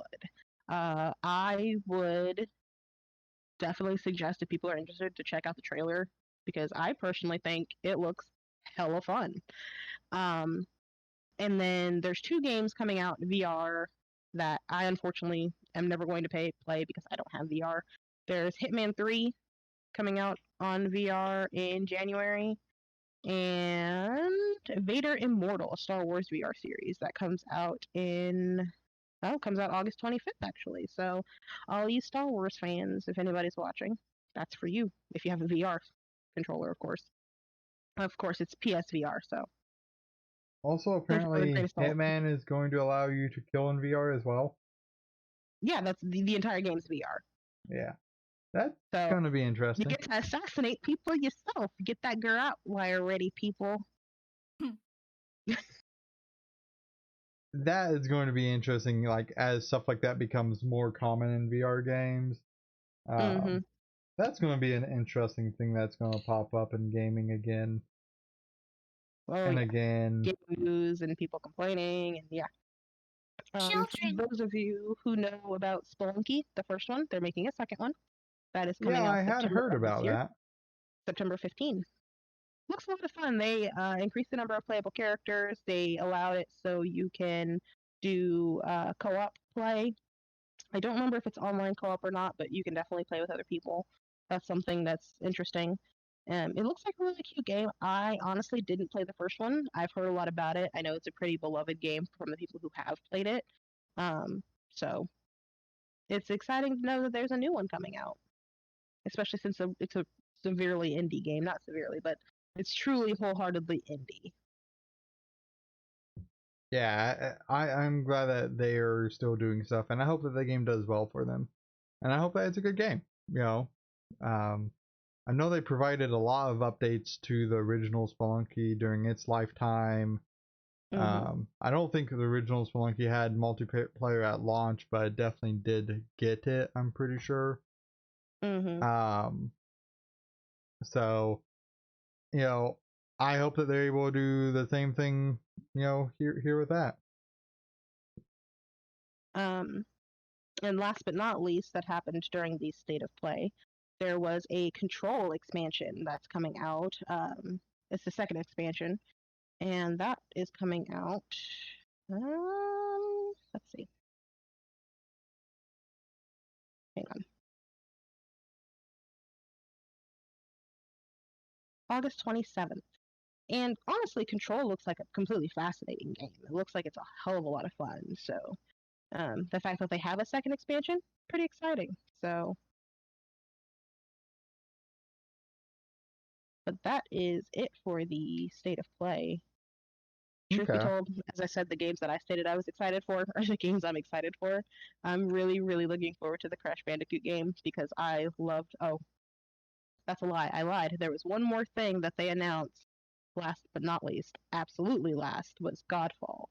They showed gameplay, explained some of the weapons, and had actual combat. And that was supposedly simulated on the PlayStation 5. So, recorded off of the PlayStation 5. And it looks really good. It is what they consider, what they're calling a looter slasher. So, it's Dark Souls meets Borderlands, kind of. Almost. But it looks like a lot of fun. It looks genuinely like a lot of fun. It doesn't look like it's super hardcore for people who are like me who don't enjoy super hardcore games, but it does look like it'll be something enjoyable to play through just even casually. I hope that they do have varying levels of difficulty. I'm the type of person who likes to play a game multiple times with the different levels of difficulty, starting with the easiest and moving up. Sometimes I start with the hardest depending on my mood, but that is something that I would like to see. If not, I'm sure it would be enjoyable nonetheless, because I believe this is made by the same people who made Borderlands, isn't it? No, that's a lie. No, I don't think so. No. Godfall. Pretty sure it's made by Gearbox. Is it made by Gearbox? Yeah, it's made by Gearbox. Well, I'm now the same people that made Borderlands. Well, now I'm immediately concerned about it, but I am excited because I love the Borderlands games. But at least they did say that there was going to be no microtransactions. Yeah, so that was something that they made sure to state. Same thing with the Crash Bandicoot games. They stated in specific there are no microtransactions and that everything is unlockable through playing the game. which is something that is extremely refreshing to hear. Mhm. So I am looking forward to Godfall even more now, especially because there are no microtransactions. Because they're a waste of time, waste of money. I ain't got the patience for it. I'd rather just play the game and get my shit myself. So Yeah, and um, I know obviously gaming is complicated about cost of games and companies cut and making enough money to recoup the loss on the game, stuff like that. Um, but you definitely have companies that take it to an egregious level, especially any kind of sports game.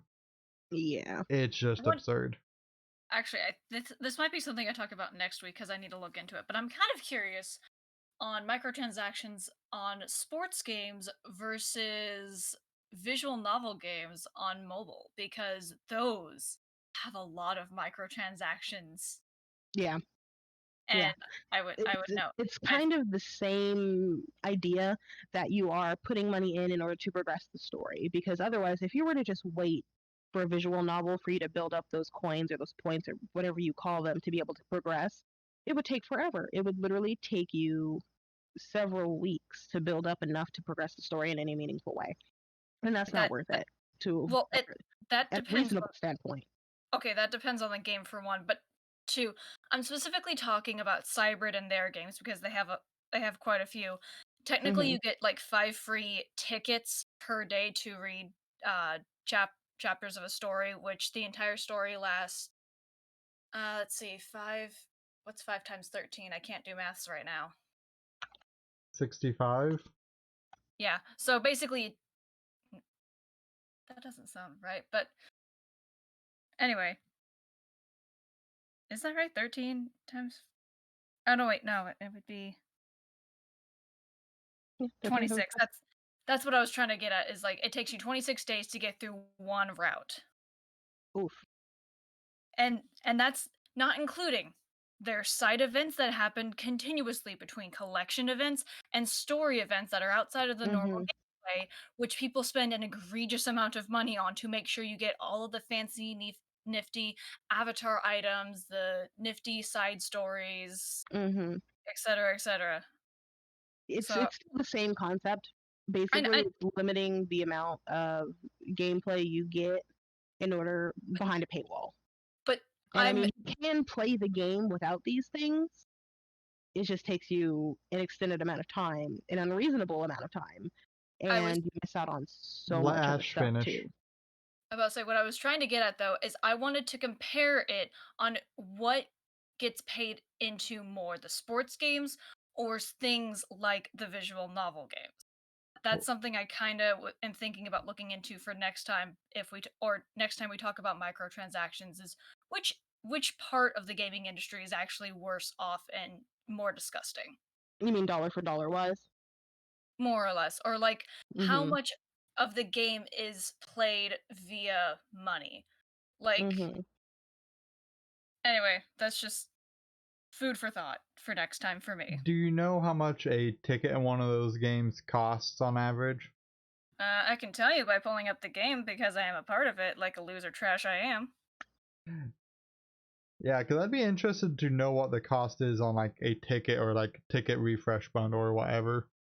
Well, okay, so for Cybrid games in specific, you buy coins, which then therefore buy the tickets and the items because you also have a system in place to where you have to bump up your overall grace points to not only progress through the story, but also it's like a bragging thing saying, "Hey, look, I got all these points.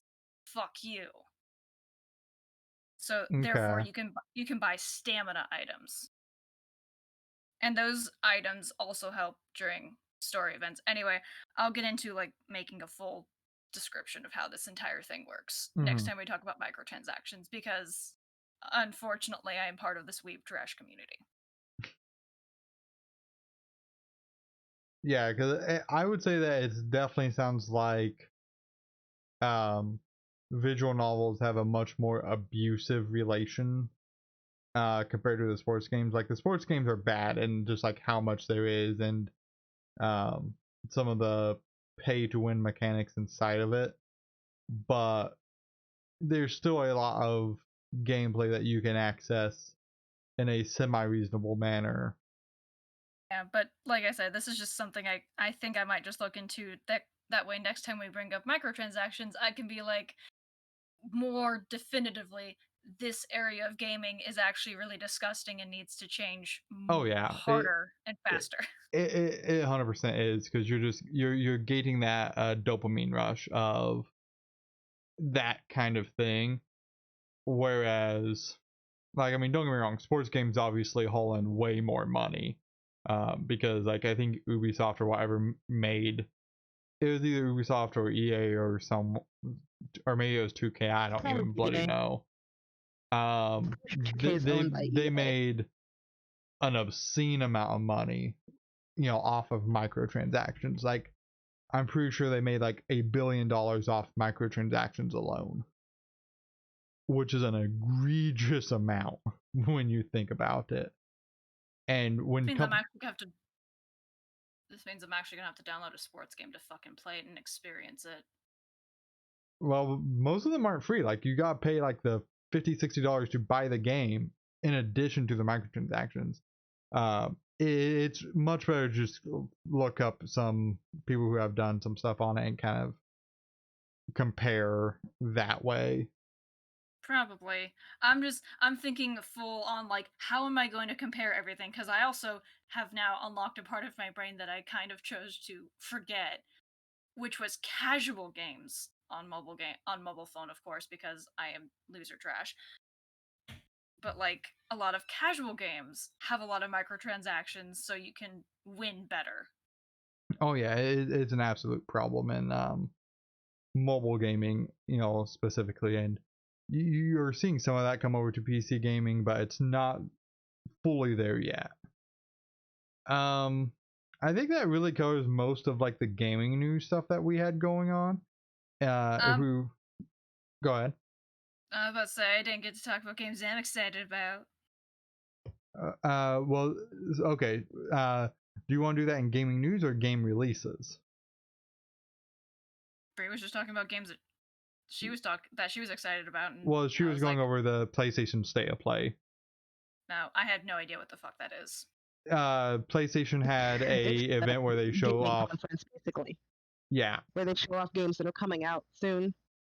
Or not necessarily soon, but games that are coming out specifically, that will be on PlayStation and potentially exclusive to PlayStation in some of those. I don't pay attention to any of that shit because I don't have a PS4 or an Xbox, so. That's fair. So moving into game releases, let's talk about the games that you're excited for coming out. So has anyone played or remembered the game There Is No Game from like 2015? Yes. There's a full-fledged game out on Steam as of yesterday. Really? It's called There Is No Game, Wrong Dimension. I only found out about it as we were sitting here talking. Good lord. That is fascinating. It looks adorable as shit, and I can't wait to play this. Okay. What's the basic core of the game, or lack thereof? What are you talking about? There is no game. As I said, or lack thereof. The main, like, here are the talking points in the about the game. It's a point-and-click comedy adventure. You can go ahead and put your controller back on the shelf. Incredible 3D graphics that are flat, completely flat, and very pixelated. Almost fully voiced, may contain traces of foreign accents here and there. You solve riddles that require you to think outside the box, but they also have a hint system in case you can't think outside the box. It's shorter than any MMORPG, which leaves you plenty of time to finish some real games. You know this game, Tyler, because Markiplier played it like 5 years ago. Well, you say that, but it doesn't mean that I remember it. I don't know, but I love the premise of the game. I like what I'm seeing on the screenshots because I actually looked through all the screenshots, unlike someone. Look, I looked through most of them, and they appeared fine at a cursory glance. Second At a cursory glance, it didn't stand out in that manner. Come on, Cece, give him some slack. We all know he's oblivious as fucking Tyler and I smacking to the side of a house. Travis and I rained down upon him last time, and I'm gonna continue on that. Anywho, the only other game I'm actually looking forward to coming out is because I am Weeb Loser Trash, is a sequel to an Otome game called Cinderella Phenomenon, which is the sequel is coming out in November. Specifically on Black Friday, which is awesome because I get paid. Okay, cool. But like the original game itself is, for one, a free game that is actually good and lasts over 40 hours if you play through everything. Okay, that's a decent length of time. Yeah, that's a pretty good length of time for a visual novel game, yeah. Yeah, that's impressive. Bree, games that you're looking forward to coming out in the next week or so, or that's coming out. Crash Bandicoot, man. Legit 100% excited for that game. Absolutely. I know it's a couple months out, but I am genuinely excited for that game because I loved the Crash Bandicoot games. But truthfully, I haven't really been looking at too many upcoming releases of what's coming out. Really, the games I want to play are already out. So, speaking of Bree, I don't remember. Do you like horror games? I do. Have you heard of Made of Skur? I have not. You should totally check it out. It is a sound-based horror game. Made of Skur. Did one of the YouTubers I watch may have played that? Let me check. Is it like made as in made in? MAID. Okay. Yeah, no, I love it. I love it to bits. I will not play it because I am a coward, but I love watching it. That does look really interesting. I am not a coward. As long as it's not real life demons, I'm good. I can deal with fake demons, but real life demons, nah, I'm good. I'm good. I am a coward through and through, whether it's video games or real life, it's fine. Although, don't mind me catch me being stupid by like something strange happening in my house and I'm just like, oh, okay, that's cool. Yeah, that's fine. This is fine. I'm fine with this. As long as I don't see it and it doesn't see me, we're good. We can coexist separately. I don't think that's how that works. And also, catch me being stupid by walking around at 4 a.m. in the morning without a cell phone. Safety. Any so games that have come out. We have Knight's Retreat, which is a chess-based puzzle game about moving knight pieces. Nerd. It does look like there's other pieces that get moved around and or constrained, like how you can move the knights. Oh, I'm sorry to interrupt. I just remembered there was another game that was announced, I believe, during the State of Play that I just remembered called Auto Chess. It looks kind of interesting. It might be something you want to look into, by the way, Tyler. Speaking of. Well, Auto Chess is one of the original things that started the whole auto chess movement, including like, the League of Legends, like Teamfight Tactics and Dota Underlords, stuff like that. Then they may be re-releasing it for the PlayStation 4. Yeah, I don't think it's been received, particularly well on mobile. So I don't know that I really have a whole lot of interest on it for the PS4 or PS5. I mean, you don't have an interest in any kind of console game, you freaking nerd. No, I do. I just don't Leave your room. I told you I had interest in Pikmin 3. That's because it's on the Switch. You can take the Switch to your room. But I don't. No, you don't. I do, though. Phantasy Star Online 2 has come out on Steam. Apparently it's been out for a while on other platforms that you can play. Um, it's reviewed okay, pretty decently. Concerns that I've seen was particularly with the DRM that they use, and that sometimes it says a lot of hard drive space is taken up, and that it may be difficult to reclaim that space without, re-imaging your entire computer. Oh God. But apparently it's not that big of a problem because again, it's reviewed mostly positively. So I don't know how prevalent those issues are or how accurate those are. Tesla Force has entered early access finally.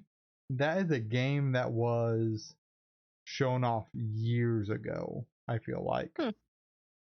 It is essentially a Diablo-esque game, except you're playing as Nikola Tesla and assistants using electric attacks from a mech to kill a bunch of monsters. Always Nikola Tesla. Hey man, he deserves the attention he gets. He did a good thing and tried to do amazing things for humanity. That's not what I meant. I meant there's been some games that have come out within the last year that are based around Nikola Tesla in a very, very odd way. I wish I could name the specific example I'm thinking of because it was a very strange game with bullshit puzzles, but unfortunately I watch a lot of gameplay and I don't recall the names of games unless I choose to play them. Undermine has come out. It is a roguelite dungeon explorer like Binding of Isaac or Children of Morta. Looks like it has a decently polished pixel art style going on with it. Been reviewed decently so far. Is something that I definitely probably have an interest in taking a look at some point as a game that I would personally play. And then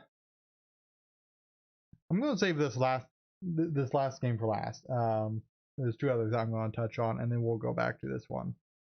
Riftbreaker Prologue is a hack and slash base builder.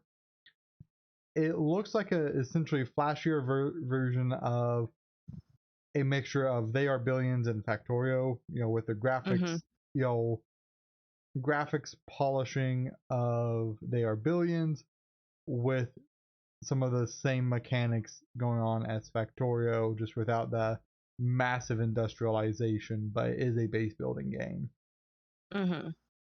Been reviewed pretty well. I hope that the core game has enough content in there to be interesting.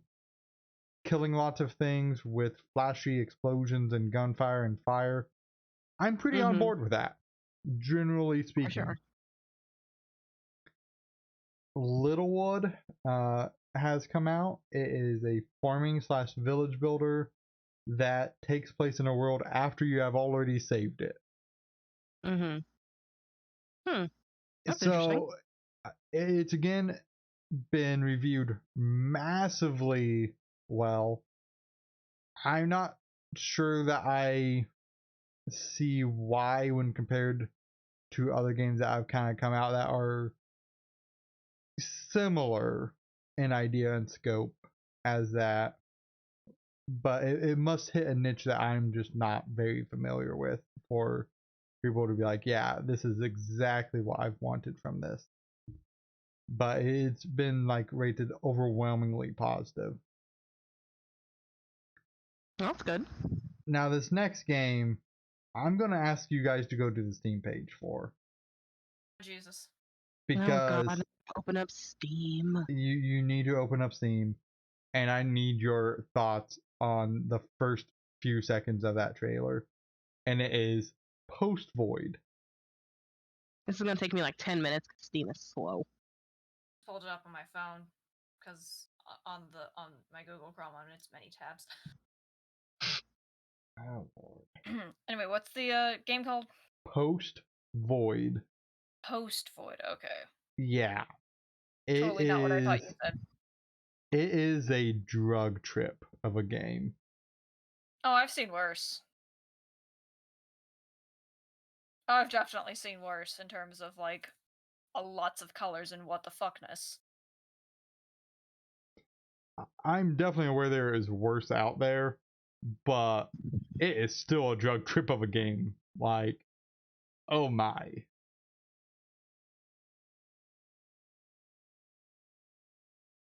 Very positive. Yeah, and it's like a $3 game, not on sale. It's currently on sale for like I think $2. Well, the reason why I said it's too bad it's very positive is because someone that I watch gameplay through a lot plays a lot of what she calls shit on Steam. So she'll play some of the shittiest games, and I don't think this will make the cut, which I'm sad about. That's fair. That's, them colors, though, like, that's a very colorful, bright, and I guess migraine-inducing game. don't play if you have like epilepsy because Yeah, holy no, shit. definitely don't play if you have epilepsy. Disclaimer: don't check this video out if you have epilepsy. You know, a little late into that, but it is a psychedelic drug trip of mayhem and murder. The bad thing is, I'm half tempted to buy it. Of course you are. I'm not particularly fond of the art style, but the gameplay seems like it is probably solid.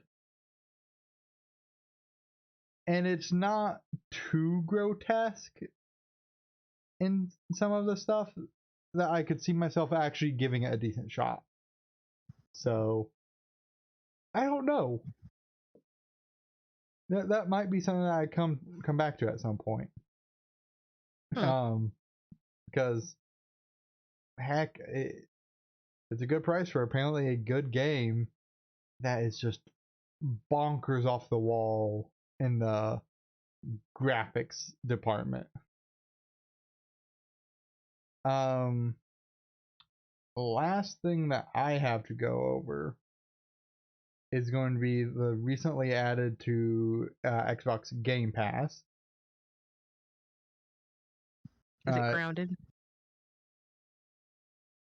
I mean, I guess we could talk about Grounded because we did play that for. Grounded's fun. Grounded is okay. Look, I loved it despite me dying several times because someone didn't understand the concept of staying somewhat close when someone says, "Oh, there's a spider." You couldn't stay close when there was spiders. Jerk. The game balance in that game. Die. The game balance in that game is absolute garbage right now. You left me to die. Absolute garbage. Times. Either way, next time just build our house on the baseball. It's fine. Yeah, we'll have to steal that idea. It might be something that we revisit after they do a few updates or something. Because right now the current game is definitely pretty small. I think like I don't like unless there is another zone past like the yard area that you're in. It's a pretty small zone, and the game balance with enemies and how they attack you is either skewed based on how many people you have, or it's just busted. Sleeping is a disaster because you wake up and there's a spider that breaks down your house and rip, that's it. Or you have 90 larvae just attack your house and again, rip, that's larva. it. Yeah, we didn't have any larvae in our game. We did at the very end. No, we didn't. Those little things that was crawling around and was like destroying the last remnants of our wall. I may not have been in the area for that. I may not have been in the area for that. You were, because you was yelling at me for leaving you to die. Oh. Yeah. Oh. Yeah, let's talk about memory a little bit more. Look, at least I remembered. And it didn't just completely poof from existence in its entirety. It almost did. You have Xeno Crisis that has been added to Game Pass. it looks like a hardcore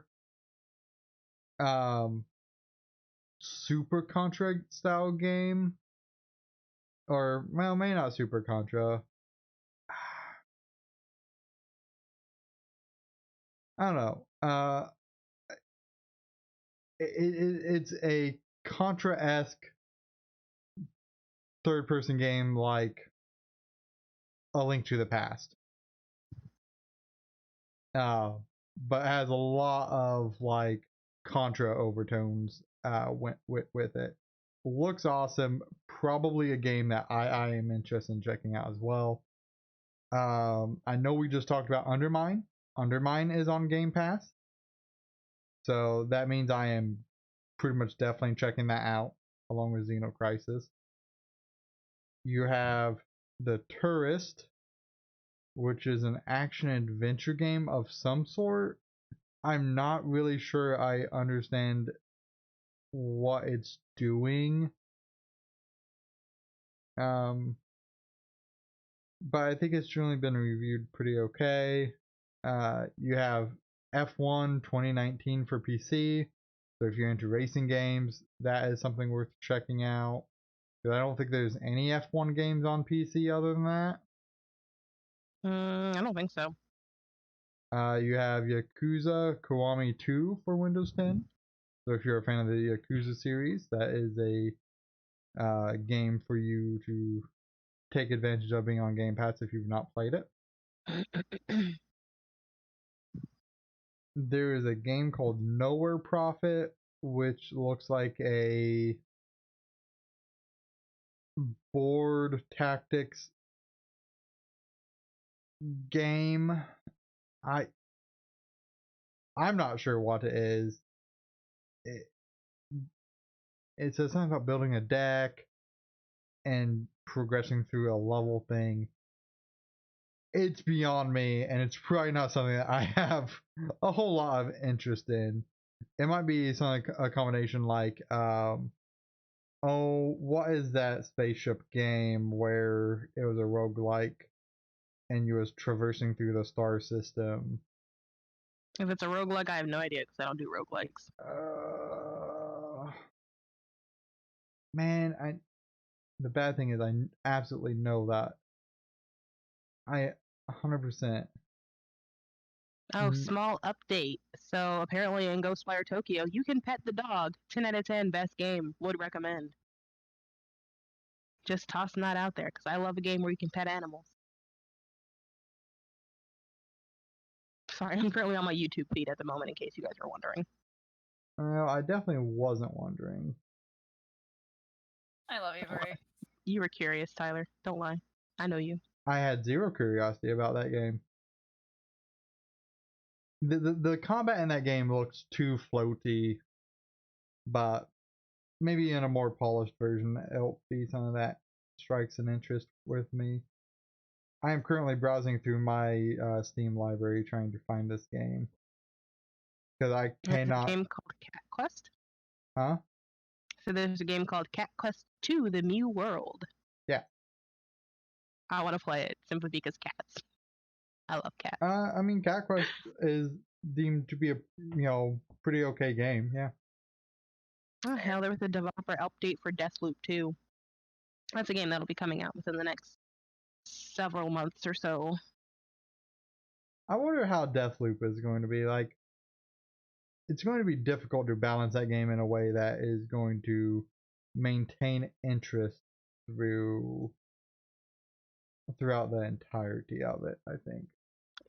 Yeah, but they have a gameplay update coming out, or that's out right now. So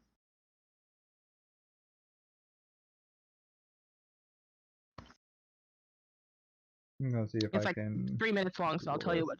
I'll let you know what I learned.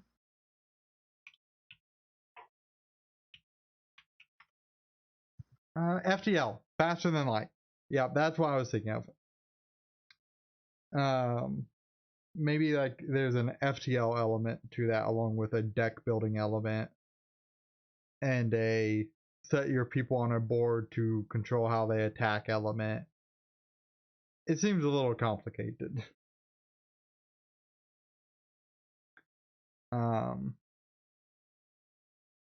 You also had This Lurks Below come to PC. I don't know if we covered that before, but if we didn't, that is something that has also been added. And I think that covers my list of topics for today. So if you guys have anything to go over, now would be the time.